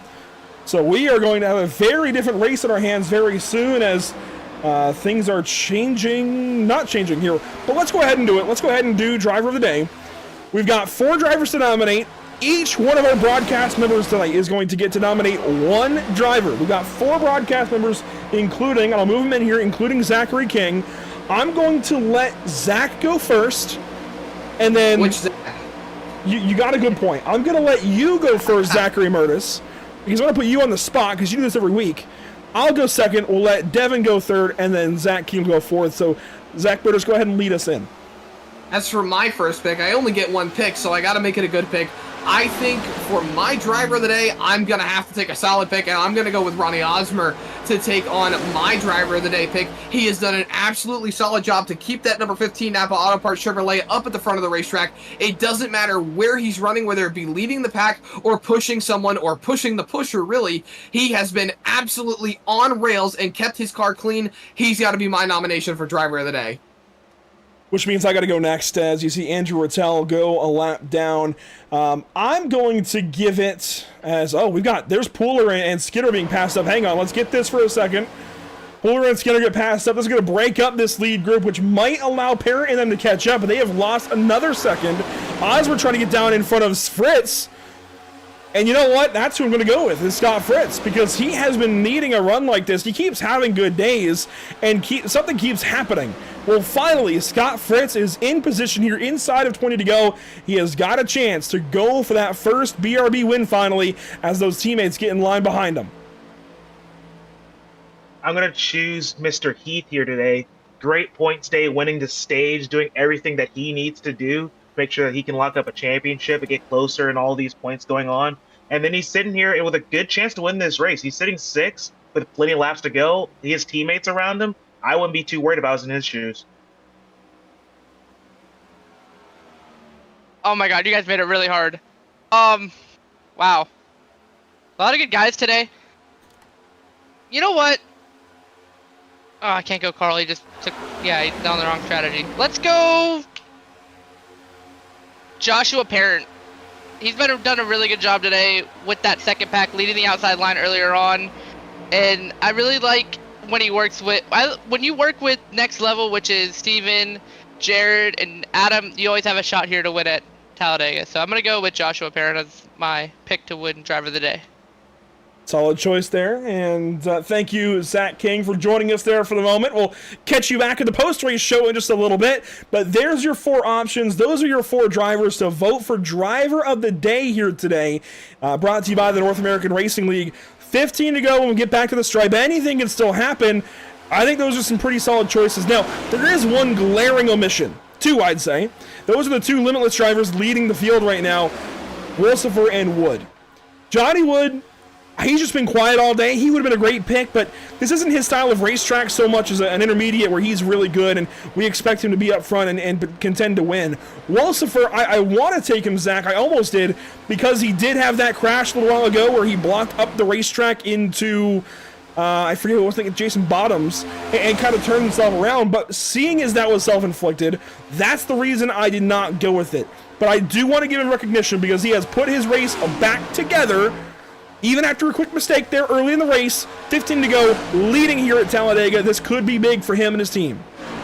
Absolutely, it could.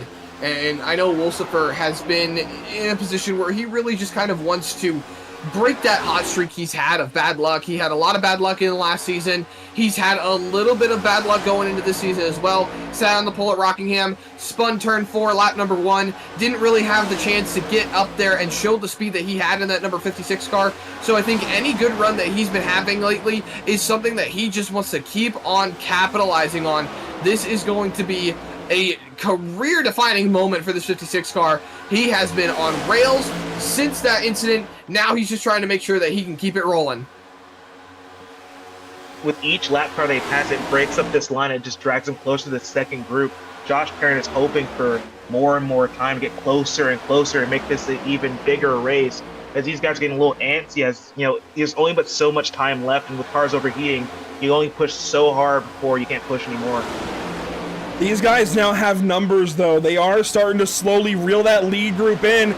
We could have ourselves a race by the end of this thing. The gap, 2.5 seconds right now from Parent up to Jensen. Here it is on your screen, bottom right. That's the gap right now from Parent up to Jensen. Parent's the lead car of this second group. Jensen the caboose of the first group. 2.5 seconds. Slowly, but group, surely. look at that. Yeah, and they got those Toyotas now. They've got numbers now on their side. They have picked up Maverick Motorsports and Company. This could get really interesting very soon. Looks like they're closing a lot on corner entry. Picking up and losing. They're losing about a tenth on the straightaway, but they're picking up that 10th back in the corner. As I say that, and they've actually kind of stagnated right there going through turns 3 and 4. But going on to the front stretch, there you see that gap slowly working itself down more and more. And as these laps wind down, Andrew, they're running out of time to go catch that group up in front. It's going to be dicey. It's going to be close. These guys are going to have to be real aggressive the second they roll up to the pack. Joshua Parent is going to lead that charge. The second he gets within drafting distance, that's when that whole pack is going to start realizing that they are in position to make their move. And I think Parent would be wise to remember that once he gets up there, he's just got to go. He's got to take that move. He's got to take it when he has it and just take it to the high side. They're down to 2.1 seconds. I think they're almost within that range. Just catch a whiff, and they're going to take off like a rocket down to 2 seconds exactly coming down out of turn 3 and 4. And it might be on the next 3 laps. They might be right on their tails to make this very interesting. It is going to be exactly that interesting here in the final 10 or so laps. 11 to go right there across the stripe for Wilsifer, the race leader. Now, there is a bunch of teams. Look at this up ahead. These guys are all out of whack. They caught some other lap cars. They're gonna close them up. They're starting to race. This is going to bring that other group in. This is what you do not want to do with 10 to go. You got to wait. If you're in this position leading the race like this, I do not think you want to be racing yet. 11 to go, side by side. That's going to bring that other group up. If Osmer decides that he wants to start side drafting that 56 car, that could really change the complexity of what they have going on. Carl Pooler has fallen into the mix. He is 1 lap down at the moment. He pitted from this lead group. Now he's back in the mix, just trying to get himself back on the lead lap should a caution come out. Now, with the whole group side by side and Carl Pooler in charge of all of them, he's going to have to try and pull as much defense as he possibly can. Barnes is now the closest driver. Now Jensen, once again, he is about 2.3 seconds up in front of Joshua Parent. They're trying as hard as they can to catch back up. Rattel hanging on that back bumper. He's also, well, actually, Rattel's also 1 lap down, so he's just trying to do all he can. There's the second group falling into camera shot. They're still single file. What are we going to see here with 10 to go? We're starting to see teammates link up together with those teammates on the top side and the bottom side. And it's going to be a battle of who can get to the lead first and control this group. Because the more teammates you have leading these lines, the easier it will be to determine who can win this race as it gets darker and there's going to be more grip on the track, so these moves can get even more crazy. Coming to 9 laps to go here at Talladega Superspeedway. There's the lead group. Worth noting, there are multiple lap down cars in this lead group, those being the 33 of Braxton Skinner, the 6 of Andrew Rattel. I think he's up here, maybe. Hang on. Yes. I'm backing up here. Yeah, there's Rattel, and they get single file, and the 71 who just got out of line, the 71 of Carl Pooler, also a lap down. Also, behind these guys, as Pooler gets shucked out of line again, the 5 of Buzzio, a lap down. So he is not for position here in this group. Remember, he got into Rattel and sent Rattel through the grass. He is why Rattel is that lap down. So things are changing. Let's go back to Parent here. He is starting to reel these guys in. The gap, 1.6 seconds. He needs to get to about 1.2. Now remember, this is just a Jensen. Rattel is on that back end of this lead pack, so that gap could be a little bit closer. Actually, that's Carl Pooler now on the back end. He's not listed on this ticker. This is ticker for position. Yep. You see Pooler running up to the top line, so that might be about a tenth or two closer than what it is. Pooler doing that is going to hurt that whole group. That it is. When you race side by side like that, it's just a giant parachute. And for the guys trying to catch up from behind, that's what you need. It makes that draft so much more bigger. They're going to catch up super fast here. We're going to have like a probably 3-4 wide finish coming in here with all these cars coming in fresh and hot with all this speed. I don't think the crashing is done. Look at the run. Parent is in the draft now. They're going to catch in a hurry. We're going to get side by side very quickly after being single file for the last 20 laps or so. This is going to be a crazy finish here at Talladega. And again, I don't think the cautions are done flying personally. That could put us in a very awkward spot as well with fuel. There's some lap cars ahead. It is all gloves off. Figure it out, boys. You got 7 laps to do it. Here comes the rest of the group. Joshua Parent has caught the tail end. He's got the draft of Andrew Rattel. Look at Christian Barnes moving himself up to the top line. There it is. This is what we talked about, Andrew. There's the move. Joshua Parent's getting aggressive. Adam Buzzio's going with him. They're going down to the middle, pushing Christian Barnes. Dakota Camper's moving up to the middle. He moved up too late. He's not going to be able to put that car in front of the 27. Now the middle line has formed up. Christian Barnes is going to lead that charge with Joshua Parent on the back bumper. Now we've got a race on our hands, ladies and gentlemen. Now we've got to fight to the finish. We're coming here on the front stretch. Got lap cars up high, lap cars on the bottom, and leaders everywhere. Osmer, Wood, Wolsifer, all looking for a win here to help their chase hopes. And we got everyone everywhere. New fast lap, 49 even. It's rare you see a time on a plate track like this be a 49 flat or anything flat like that, but there you see Wolfsburg getting air to his teammate's back bumper. There goes Osmer. Are we going to crash the rest of the field? There's the caution. We're not done. And Osmer heavy on the inside wall. Clark got into Pooler. Oh, that's a shame. And I talked and sung his praises, Andrew, that Ronnie Osmer was doing an absolute stand-up job to put himself in a position to be one of the best cars in contention to win this race. And now we're going to set ourselves up for overtime potentially here at Talladega. So what happened here? Watching the 33 ahead, that's Braxton Skinner. He's a lap down. Remember that. Remember that 33 lapped in all of this. Osmer tries to get down to his inside. Door bangs a little bit. Skinner comes down and gets him. I mean, that's... I'll let y'all decide. 33 didn't want to go. He was checking out real hard there, and Osmer had to go somewhere, and unfortunately couldn't go up, and they tag each other and spun him out.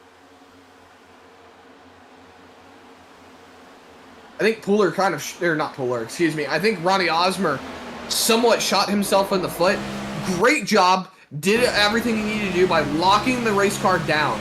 But I think by locking the car down, he somewhat locked it into that slide. Really put himself in the position to take that front end damage. I think if maybe he would have gassed it up, maybe would have pancaked it on the side a little bit, would have maybe potentially mitigated that front end damage. I don't know, Andrew. I think that might have been a little bit better of a move there to lock the brakes down, lock that slide in, gas it up to spin the rears around, and potentially point himself in the correct direction rather than hitting that wall head on. I'm going to disagree with you, actually. I think he did a good job because he bounced off of some compression, basically, in the fender, right? Granted, iRacing doesn't have soft body physics yet. He kind of took a glancing blow there on the nose of that car. That can be repaired pretty easily. If he pancaked the side, that could be suspension damage, that could be a toe link, that could be a ton of time in the pits. This, I think, is best case for him getting turned like that because it was pretty small of an impact.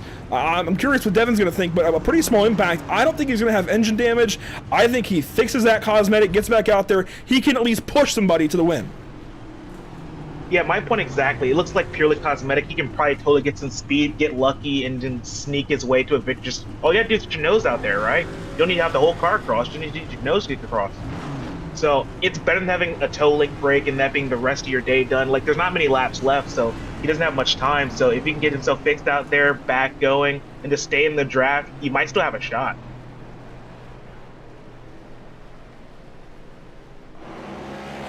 I want to dial up a driver here. It's going to be Sam Dyer. I'm going to make sure he's in the Discord and that we can talk to him quickly. But I want to give a moment here to Sam. Let's see. He is. Let's go ahead and dial him up because he is the bottom chase driver right now that is on the lead lap. So let's dial up driver 35 here. Sam, you are the bottom chase driver on the lead lap here going into what's going to be, I think, maybe a green-white checkered finish or close to it. Maybe a natural green-white checker. This is going to be really close here at the end. Again, bottom chase driver, lead lap. Can you get this win? Win is a little optimistic. I would love to get a win. I'm going to do my best to try to just get into the top 10. If there's another wreck, I think I got a better shot of going for the win. But yeah, it's going to be a natural green-white checkered. I'm excited for the fact that we got a caution. That was demoralizing that last run, but I'm excited for to go back to green. And this gives all sorts of validity to your strategy to sit back and wait and let the caution eventually come out, right? I mean, this gets you back in the race. This is everything that you and your season need. Yeah, I mean, I would say that worked for all the other tracks. This was just a blatant mistake on pit road. I shouldn't have taken tires, should have just taken more fuel, and so it was just a bad strategy call, and I got lucked out by this caution. Well, there you go, Sam Dyer back in the race. Sam, best of luck. We'll be watching for that red and white 35, and hopefully we're talking to you in a little bit. Alrighty. That's Sam Dyer about to choose his lane for the restart here. Let's go back into the front of the field, though, Zach and Devin. There goes Richard down low. Johnny's going to go with him, I'd say. I'm trying to get the right shot here. I can't get a good one, but Richard and Johnny go low. That's going to be Scott and Barnes up top. Scott Fierce and Christian Barnes.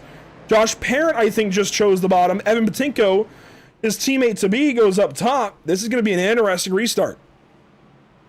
I think every restart at Talladega is interesting, well, just yes. based on the sheer animosity of what could potentially go wrong, what could potentially go right for these drivers. There's so many different things that could play out with how this race is shaping up to end. And I said there's potential we could go into overtime, but it's going to be a natural attempt at a green-white checkered finish. These guys are going to take the green flag, they're going to turn that green lap, and they're going to hit the white flag. And once they hit the white flag, they are going to race back to the checkered. If the caution comes out before they take the white flag, those overtime rules will come into play. Still same concept, but then they'll come into play even more. So 2 laps, 1 green lap, 1 white lap, then we hit the checkered. Once we hit that white lap, ladies and gentlemen, it's all or nothing. No cautions after the white flag. These guys are going to race back no matter what. Yeah, this graphic is more or less in effect. So I'll quickly bring this up before we go back to green flag. We were talking about this last lead change here, averaging on always the last lap in the last 3 Talladega races. 100, lap 100, 102, and 100 for the last lap, lead lap change to happen. So no one here is locked for anything, and that's for all plate tracks. Anything could happen here from as far back as 14th, like we saw in real NASCAR, to now. So you got to protect real hard, but also look for the hole to sneak in through and possibly get that win. This is basically an overtime finish, but within standard time, if you will. It'll still be a green-white checkered restart and finish here. If we get a caution, we have 3 green-white checkers we can lean on, but it has to happen the first time around. Let's see what happens here at Talladega Superspeedway. The Suicide Prevention 265 is back green. 2 laps to go at Talladega.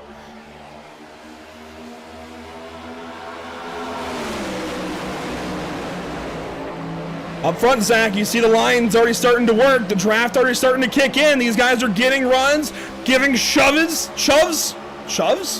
Yeah, I guess. I don't know how that one works, but here we go. Clean restart from race control's perspective. And Patinko shoves himself up into the the top outside lane. line.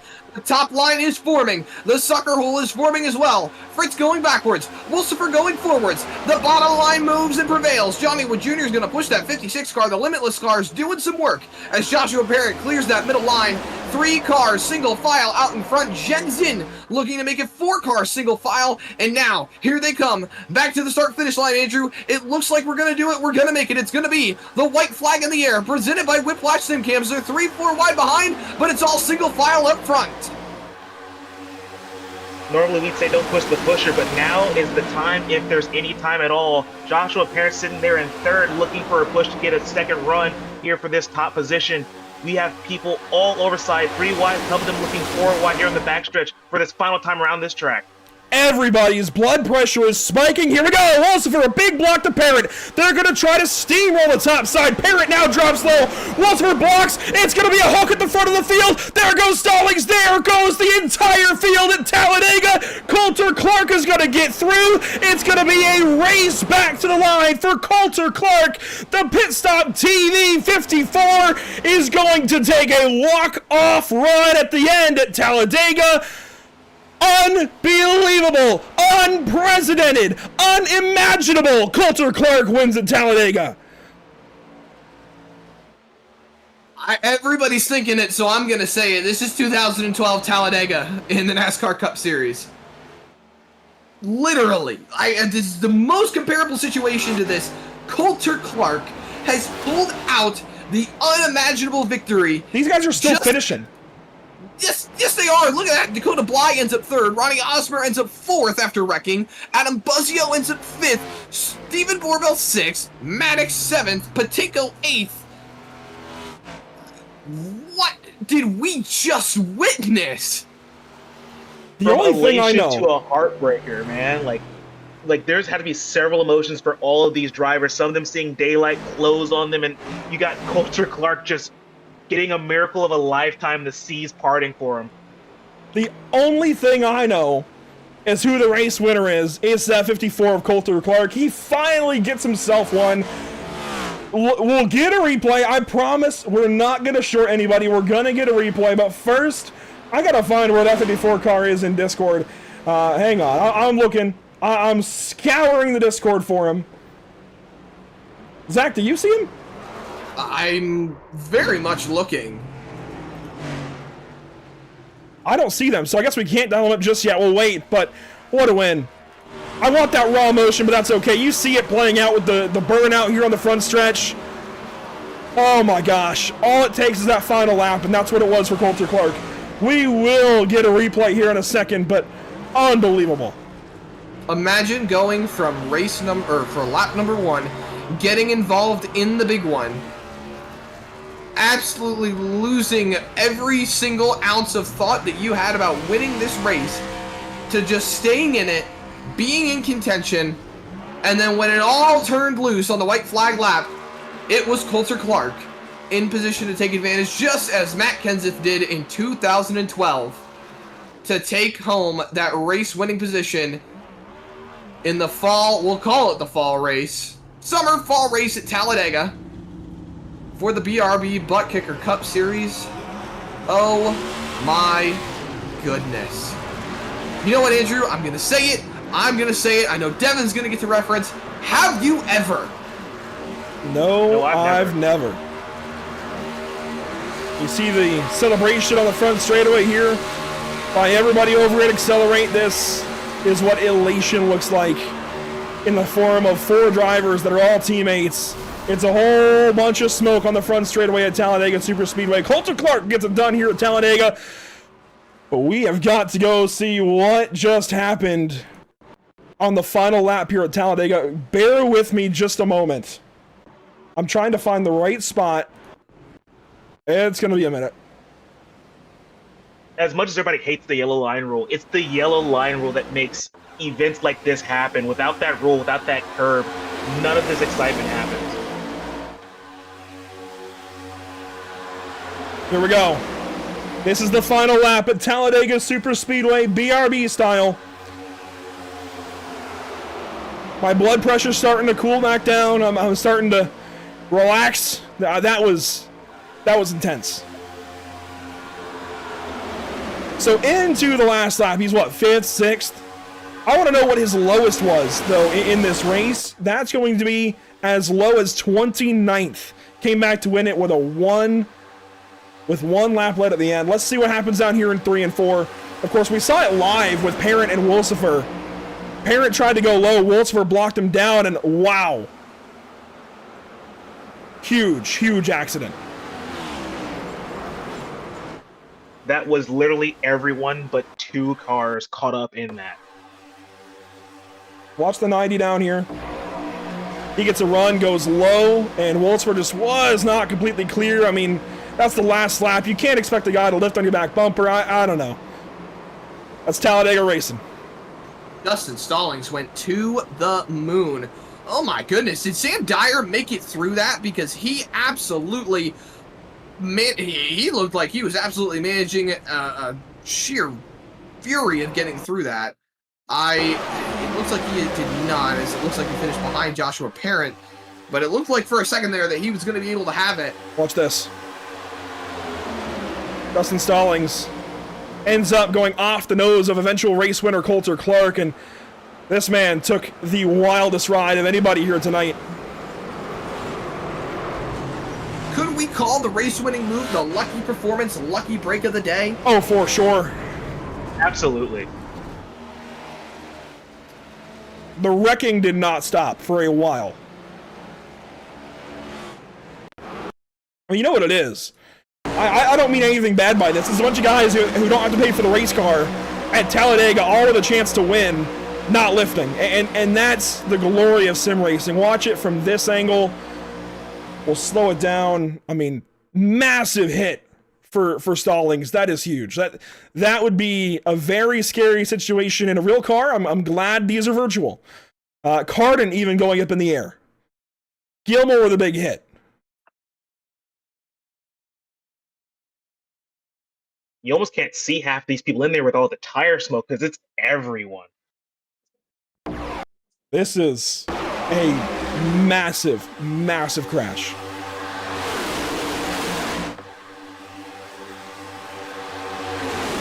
You know, this actually reminds me of the Daytona duel where all the cars were wrecked and it was like 3 or 4 like mangled cars that ended up winning the race. Unbelievable. We'll get a couple more views of this. And I mean, this is just insanity. And I know there's going to be some guys who are upset about this, but I mean, come on. It's the last lap of Talladega. Everybody's going for it. I know there's a lot on the line, but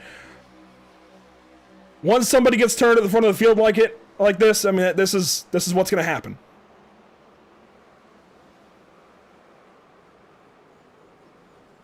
Sam Dyer almost got through. That car almost got through.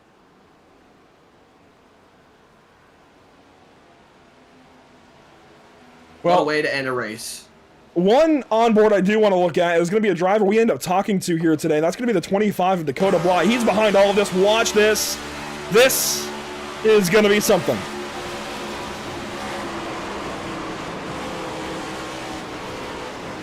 Wow. Wow. Wow. Wow. Wow.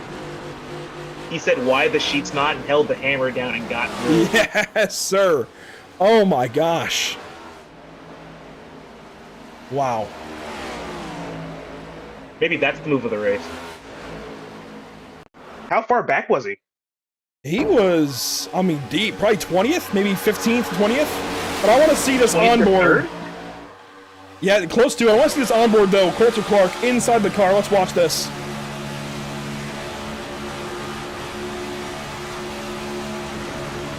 Suddenly there goes Stallings, and oh my gosh. Oh my. We'll get one more Like, you look. can't even see it happen. We'll get one more look, then we'll talk to our top three here. One look on board with a birthday boy. One of the two birthday boys. Happy birthday to Brendan Maddox and Zachary Maddox, but this is not so happy. Let's watch. Maddox move up to the top line, get right on the back bumper of Coulter Clark. There's the spin. He almost had it, Andrew. Almost made it through.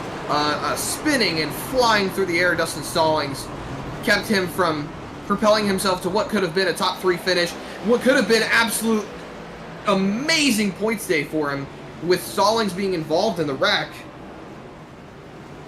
this could truly shake up the entire point standings. Oh yeah, I wasn't even getting to the that. next race. I wasn't getting to that yet because nothing is guaranteed now. I mean, this is crazy. Let's hang on. Where's the right camera? This is everybody trying to get to the line after the crash. Watch this. Everybody's scattered apart, beating and banging. Oh my goodness. I've never seen anything quite like it. But Coulter Clark was at the front of it all. He wins here at Talladega Superspeedway. Let's go back and talk to our top three drivers. Well, actually, we'll read results first. There you get a great look at the crash. Let's go through results quickly here, guys. At the front, Coulter Clark, Johnny Wood Jr., Dakota Bly, Ronnie Osmer, Adam Buzzio, your top five. That is a bunch of crazy. Only two chase drivers in the top 10. Johnny Wood and Ronnie Osmer. This is going to shake things up for sure. Buzzio, 5th. Stephen Borbell, 6th. Good to see them up front in their return. Zachary Maddox, a happy birthday to him. He ends up 7th. Evan Patinko, Caden Perkins, Cameron Carden, your top 10, Zach. Rolling through the rest of the top 10 and what feels like a completely unofficial race result at the moment. Zachary Brandvold ends up in the 11th spot. Jared Hughes and Eric Jensen following 2 spots behind in the 12th and the 13th spot. Brendan Maddox ends up 14th. Kyle Heath in the 15th position. Then you've got Jason Bottoms, Cody Dorsey, Richard Wolsifer, Dakota Camper, and Dustin Stallings wrapping around your top 20. Coming in at 21st is Dan Stuccaro, then Cameron Gilmore. Scott Fritz coming in at 23rd, Joshua Parent 24th. Unfortunate finish for him. Sam Dyer 25th, Christian Barnes 26th, Carl Puller making up a good day for 27th. Andrew Rattel, 28th. Brandon Wingerden, sorry about that earlier, number 29th.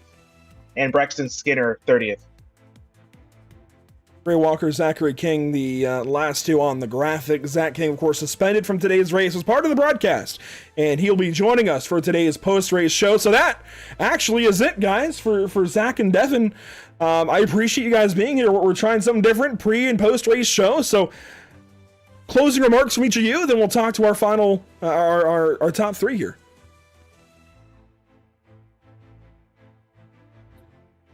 Well, I think I'm actually going to let Devin speak first, just because this was his first sit-in here on Pit Stop TV and learning and having a lot of fun with getting back in. He had expressed a lot of interest with wanting to do this once again, and you know, I think it'd be nice to hear what he has to say before I give my closing remarks. Well, first of all, thanks to Pit Stop TV, the guys who put on this race, and BRB Racing League. Wonderful people, great racing here today. It was amazing. It's all that you kind of expect and come to see for Talladega. Great racing, wonderful storylines of like the coming up from behind, people turning their entire days around, and then you get a finish like that, and it's something that like you come to hope for, and then when you finally get it, it just all the right heartstrings. It was an amazing day. I think that sums it up completely. I think that was a great way to emphasize just how today was, and you know, while issuing my closing remarks, do have some notes from race control. The results are official as they stand, the race is official as they are finishing up and running. So that's great to see from race control. Nice to have a quick response on that. And I think that this race just emphasizes what the chase has been. These guys are under pressure. They're doing a lot. And I know Zach King will hop in here for the post-race show, and he'll be able to unpack just where the points stand moving into the next race coming up. And that is going to be at Auto Club. That's going to be one heck of a show to watch. I'm really excited for it. I'm glad to see that these guys are able to put on a great finish, give us a great show, and absolutely throw us into really Pandora's box at this point and show us that it's not over until the fat lady sings. There you go. An incredible race here at Talladega Super Speedway. Devin, Zach, thank you so much for being here. Congratulations is due for the driver we're about to talk with, though. Coulter Clark gets it done this evening here at Talladega Super Speedway. Coulter, unbelievable, unimaginable. I had a few more adjectives in there at some point, but what was going through your mind taking that white flag, 5th or 6th? Just crazy finish. I mean, really, I was gonna stay locked onto Dustin there, and I was just gonna push him, but I don't know what happened. They wrecked. I went under Dustin, and I just kept my foot in it the whole time, all the way around. Stayed in it, brought it back to the checkered flag in first position. I mean, how relieving was that to realize you come off the making out of turn 4, there's nobody ahead of you, Johnny's too far back, it's you to the line. I had to look around me, and I was in shock until I just went crazy. But it was I don't know, it's still heart still beating out of my chest.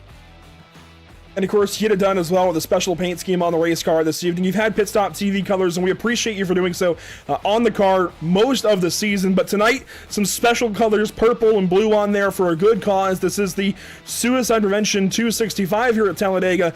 How much more does this mean for that reason? It's makes it just 10 times better, you know. Suicide's a horrible thing, and just, you know, to do what I did with this scheme, it makes it real special.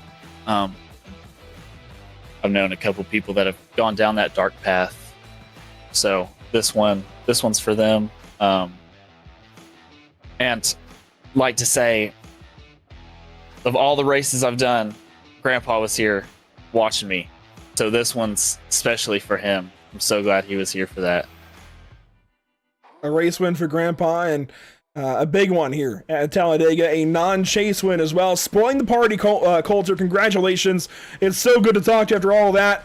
Live this one up, celebrate for a while. We'll see you next week at California. All right, thank you.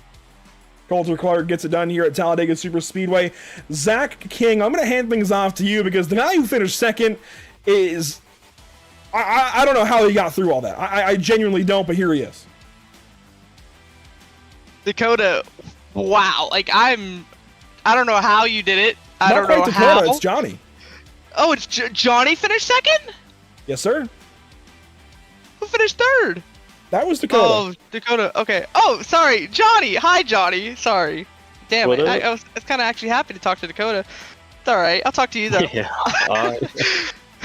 Take me through that last lap. The moment the moment you tried, or the moment the wreck happened, what was going through your mind at that situation?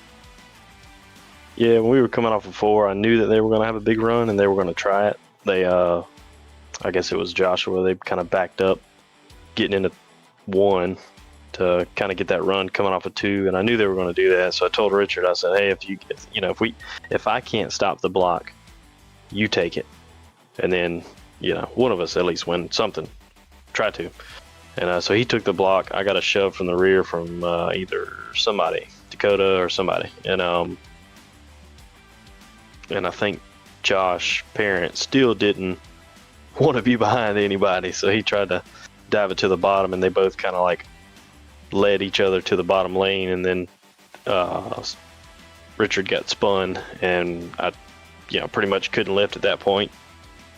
And kind of gave Richard a good thud, and then everybody just went spiraling out of control, and I just kept my foot in it. And then for a moment, I thought I had it all clear, and then Coulter Clark coming around on the outside, and I was like, what? With his toe link pointed to the infield, and I was like, okay, I might be able to run him down. And he dog-legged that thing all the way to the finish line, and I was like, well, second's not bad after the past 2 weeks, so yeah. You're right. Second's not bad. Currently looking at 5th in the points in the chase standing, 60 points below Dustin. What is it going to take to catch him in these next 2 weeks, buddy? Yeah, winning stages and winning. The past 2 weeks just murdered me. I was kind of tracking towards the top 5, top 3 last week, and I was kind of banking on that to give me some points, but some bad luck there, and then kind of bad luck the previous week, and it just buried me in this hole that I gotta kind of pull myself out of, and everybody else is trying to, throw it up on the dash at the same time, and it's getting pretty hairy now.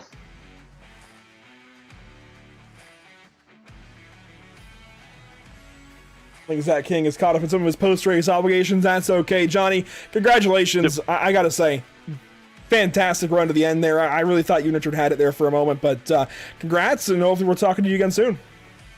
Yeah, thank you. That's Johnny Wood Jr. with a second place finish here at Talladega. There you see the replay of everything that happened, and it was just absolute craziness there to the end. Richard threw that block up and then came back down, and everything just went haywire from there. But the man who goes through all of this, Dakota Bly, ends up 3rd place. We'll bring him in. And Dakota, can you believe it? Top 3 here. How about that? That was nuts. I thought the biggest surprise was Coulter Clark for the win, but I gotta say, congratulations, GG all around. P3 at the line. What did you see from your perspective there in that crash? I saw people spinning, and funny enough, the other night, we had a very similar incident in my Thursday league, and I didn't commit hard enough to going low enough to miss the wreck, and I knew I needed to make sure I did that this time. So I went to the flat, checked up, made sure I could stabilize my car, and just tried my best, hope that, I didn't get hit too hard. I think I got hit 3 times during the wreck. But I just saw an opening down on the bottom and shot for the gap. The gap opened up. It carries you all the way through. There you go, getting into Brandvold there, getting through it. I mean, congratulations. That in itself is a feat. I got to say, that is spectacular driving. I don't know how you managed that, but this is a good way to start to cap off this season for you, because I know you went part-time halfway through, kind of half retired, came back out of retirement here towards the end of the season. What's going on there, and what's the outlook for season 5? Well, we've got some fun stuff coming with both our league and the BRB Racing League coming up, so it just seemed like the right time for me to come back and be more involved. I love this group of guys, but the late nights got tough. Thankfully tonight didn't go too late. But I'm excited to be back and running some more, because I do enjoy racing with everybody here. And we enjoy having you. Congratulations. Now I know Zach King was all hyped and ready to talk to you, so I'll give him his chance. Zach, what do you have for Dakota? Oh my God, Dakota! How'd you? Let's go, Dakota. Good job, buddy. I just wanted to say, great job. It was literally your race to a T. You ran your race to a T, and you capitalized on others' misfortunes, which you've always done, even with last week at Chicago. So finishing 10th last week at Chicago, and then finishing 3rd here. What's next, to win? Doubt it, but I do look for I hope to have a good run at Auto Club next week. It's my favorite track, so I'm hoping to come out and cap off my season with a good run there. I'm going to have to miss Vegas, but definitely want to get a good run at Auto Club. Okay, so let's just get all the bookies to put you as the favorite to win next week. Just because you've gotten better since you came back. I think you finished higher every single race to this point. Like, what is going on? Is it just other people's misfortunes that you're capitalizing on the most, or are you playing a different strategy than what you did previously when you were running earlier in the season? Honestly, I think the break I took helped more than anything. because I was just getting so aggravated during these races, and I just needed a little bit of time away. And then, you know, you add in, I'm running with guys that are a little bit closer to my competition level on Thursdays. So that has actually helped me get better, I feel like. And, you know, I'm in a, you know, running for a championship over there. And I'm just looking to continually improve my craft. So I think that played a big factor in it. Just, you know, I'm kind of in that right headspace that I need to be in. Well, thank you, Dakota. Congrats on your third place finish, and good luck next week. Thank you. There you go. Dakota Bly finishes third here tonight. Also as low as 29th at one point in this race, just like Coulter Clark. So a couple of guys who went front to back and front to back and front to back get it done here at the end. Coulter Clark, Dakota Bly, each with big finishes here at the end. Zach, I got to ask, you know, going through this race, as we were broadcasting it, you were kind of helping out your teammate Christian Barnes, doing some of the work behind the scenes.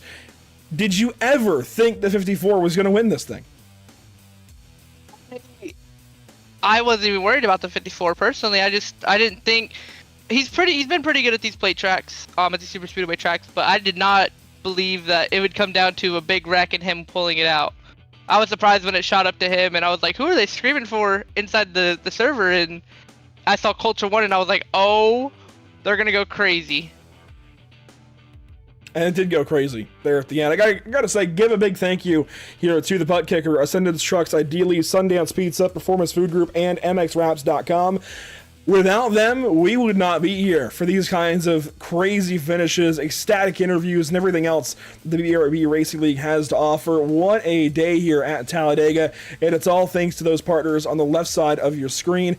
Also want to give a big shout out to our partners here at Pit.TV, Whiplash SimChems, ATVO, CC's Business, Cody, Williams Design, Lucky Performance, and the North American Racing League. And you know, we kind of gave the Lucky Performance Lucky Break of the Day award to Coulter there, getting through that crash at the end. I'm curious, how do you feel about that? Yeah, he needs that. That is his award. We might have to rename it because how he got through that wreck and how he pulled off the win. I don't even know, where was he before the wreck even started? Well, he was only 5th or 6th, and you know, at the beginning of the final lap, and I think he was pushing the second. He was the second car on the outside lane. He was pushing, stalling, so he was like 4th when the crash happened. But to still full throttle get through all that and to come back from everything that he had happen earlier in the race, that is huge for him. And you know, we also want to give a big nod as well to our driver of the day today. That's going to be Josh Parent. I know he was caught up in this big crash at the end, and he finished 24th. But that does not tell half the story for Josh. He went up, down, all around, was up in the front, and had a chance to win this race. And I even want to go back and take a look at what happened to put himself in this crash. I mean, he had a big move on Richard Wolsifer, and he just ends up getting blocked. I mean, I think that's fair to say. It's Talladega racing. Richard did nothing wrong. Richard was just trying to race to win. Josh was trying to race to win. You can just see it there through the campers and everything on the bottom of the racetrack. They were each just trying to win the race. It's baffling how many cars we wreck right there at the end, but that's super speedway racing for you. It's playoff time. Everybody's tight, crunching on numbers, and that big swing. I just want to point it out. Dustin getting turned there, he would have had the most points today if he would have finished 5th, but because he got turned and got wrecked, the gap is now 15 points. Like, this is what this type of style brings, and it's crazy. It's just shocking that one wrong move has now swung this championship wide open going into next week. Odds are only 15 points back now. I was going to say, go ahead and run through at least like the top half of the chase standings now that things are final here at Talladega and points are being tallied. Yeah, so what I have on my end is I have Dustin with 2187, and then behind him, 15 points off of him, is Ronnie with 2172. And Ronnie got all those points. I don't think he did pretty well in the stages, but he got 39 points for finishing, and then he got 15 points for stages and bonus points when Dustin got 20. So the swing right there is crazy. Brandvold is in 3rd. He's got a steady hold on 3rd. The top 5 did not change today. Brandvold is third in points with 2148. He's tied with Brendan Maddox. They're both 39 back of Dustin. And then in 5th, as we told Johnny earlier, he is 60 points back. Everybody else is more than 68 points back, 77 points back is the next one to Jared Hughes. It's crazy how things are working out. This is what things looked like coming into today. Throw this out. This graphic no longer useful. It's going to be completely different when we unload at California next week. 125 laps before we close things up here. What's your outlook there? California, it's an older track. It's starting to get, it's got that feel now where tires are going to matter. With these cars going excess of 180, 190 miles an hour going down into turn 1. I know we used to go 211 down there, but yeah, it's gonna be about air. Whoever has the clean air and whoever can manage their tires the best, which should be honestly a really good fun. So that's a schedule for this season. 2 races to go. California, Las Vegas. That's it for us. And that will do it as far as this evening's broadcast goes. Let's take one look at what's upcoming for us here at Pit Stop TV. The next 3 broadcasts on the calendar. Thursday, we go to Chicago Street Course. We were just there at the BRB Racing League for the Whiplash SimCams Grand Prix of Chicago last week. We go there this week for the 7th round of the North American Racing League in their 8th season of GT3 racing. So GT3 cars on the streets of Chicago should be a lot of fun. And then we take GT3, LMP2, and GTP to Michelin Raceway, Road Atlanta for some Petit Le Mans action in the major series. The Sunday should be a bunch of fun, and there you see California next week, the next one up for the BRB Racing League and the BRB Buttkicker Cup Series. A lot of great racing coming up, Zach, and a lot of great places to watch it from. Yeah, plenty to watch from on Facebook, Pitstop TV, or Facebook.com/PitstopTV, on Instagram at Pit_Stop_TV, on TikTok, PitstopTV1. On Twitch, it's Pit_Stop_TV. On YouTube, it is PitstopTV1. And on X, formerly known as Twitter, it is PitstopTV_. That'll get it done for us here at Talladega Super Speedway. Thanks so much for joining us this evening. It has been a pleasure as always. A bunch of fun here at Talladega. Thank you to Devin Mosley. Thank you to Zach Murtis. Thank you as well to Zachary King for joining me on the broadcast tonight. One more big thank you to our partners with the series, the Buttkicker, Ascendance Trucks, Ideally, Sundance Pizza, Performance Food Group, and MXWraps.com. We'll see you all next time here at Pit Stop TV from Chicago for the North American Racing League this Thursday. Do not miss it. It's going to be a bunch of fun later this week. We'll see y'all there.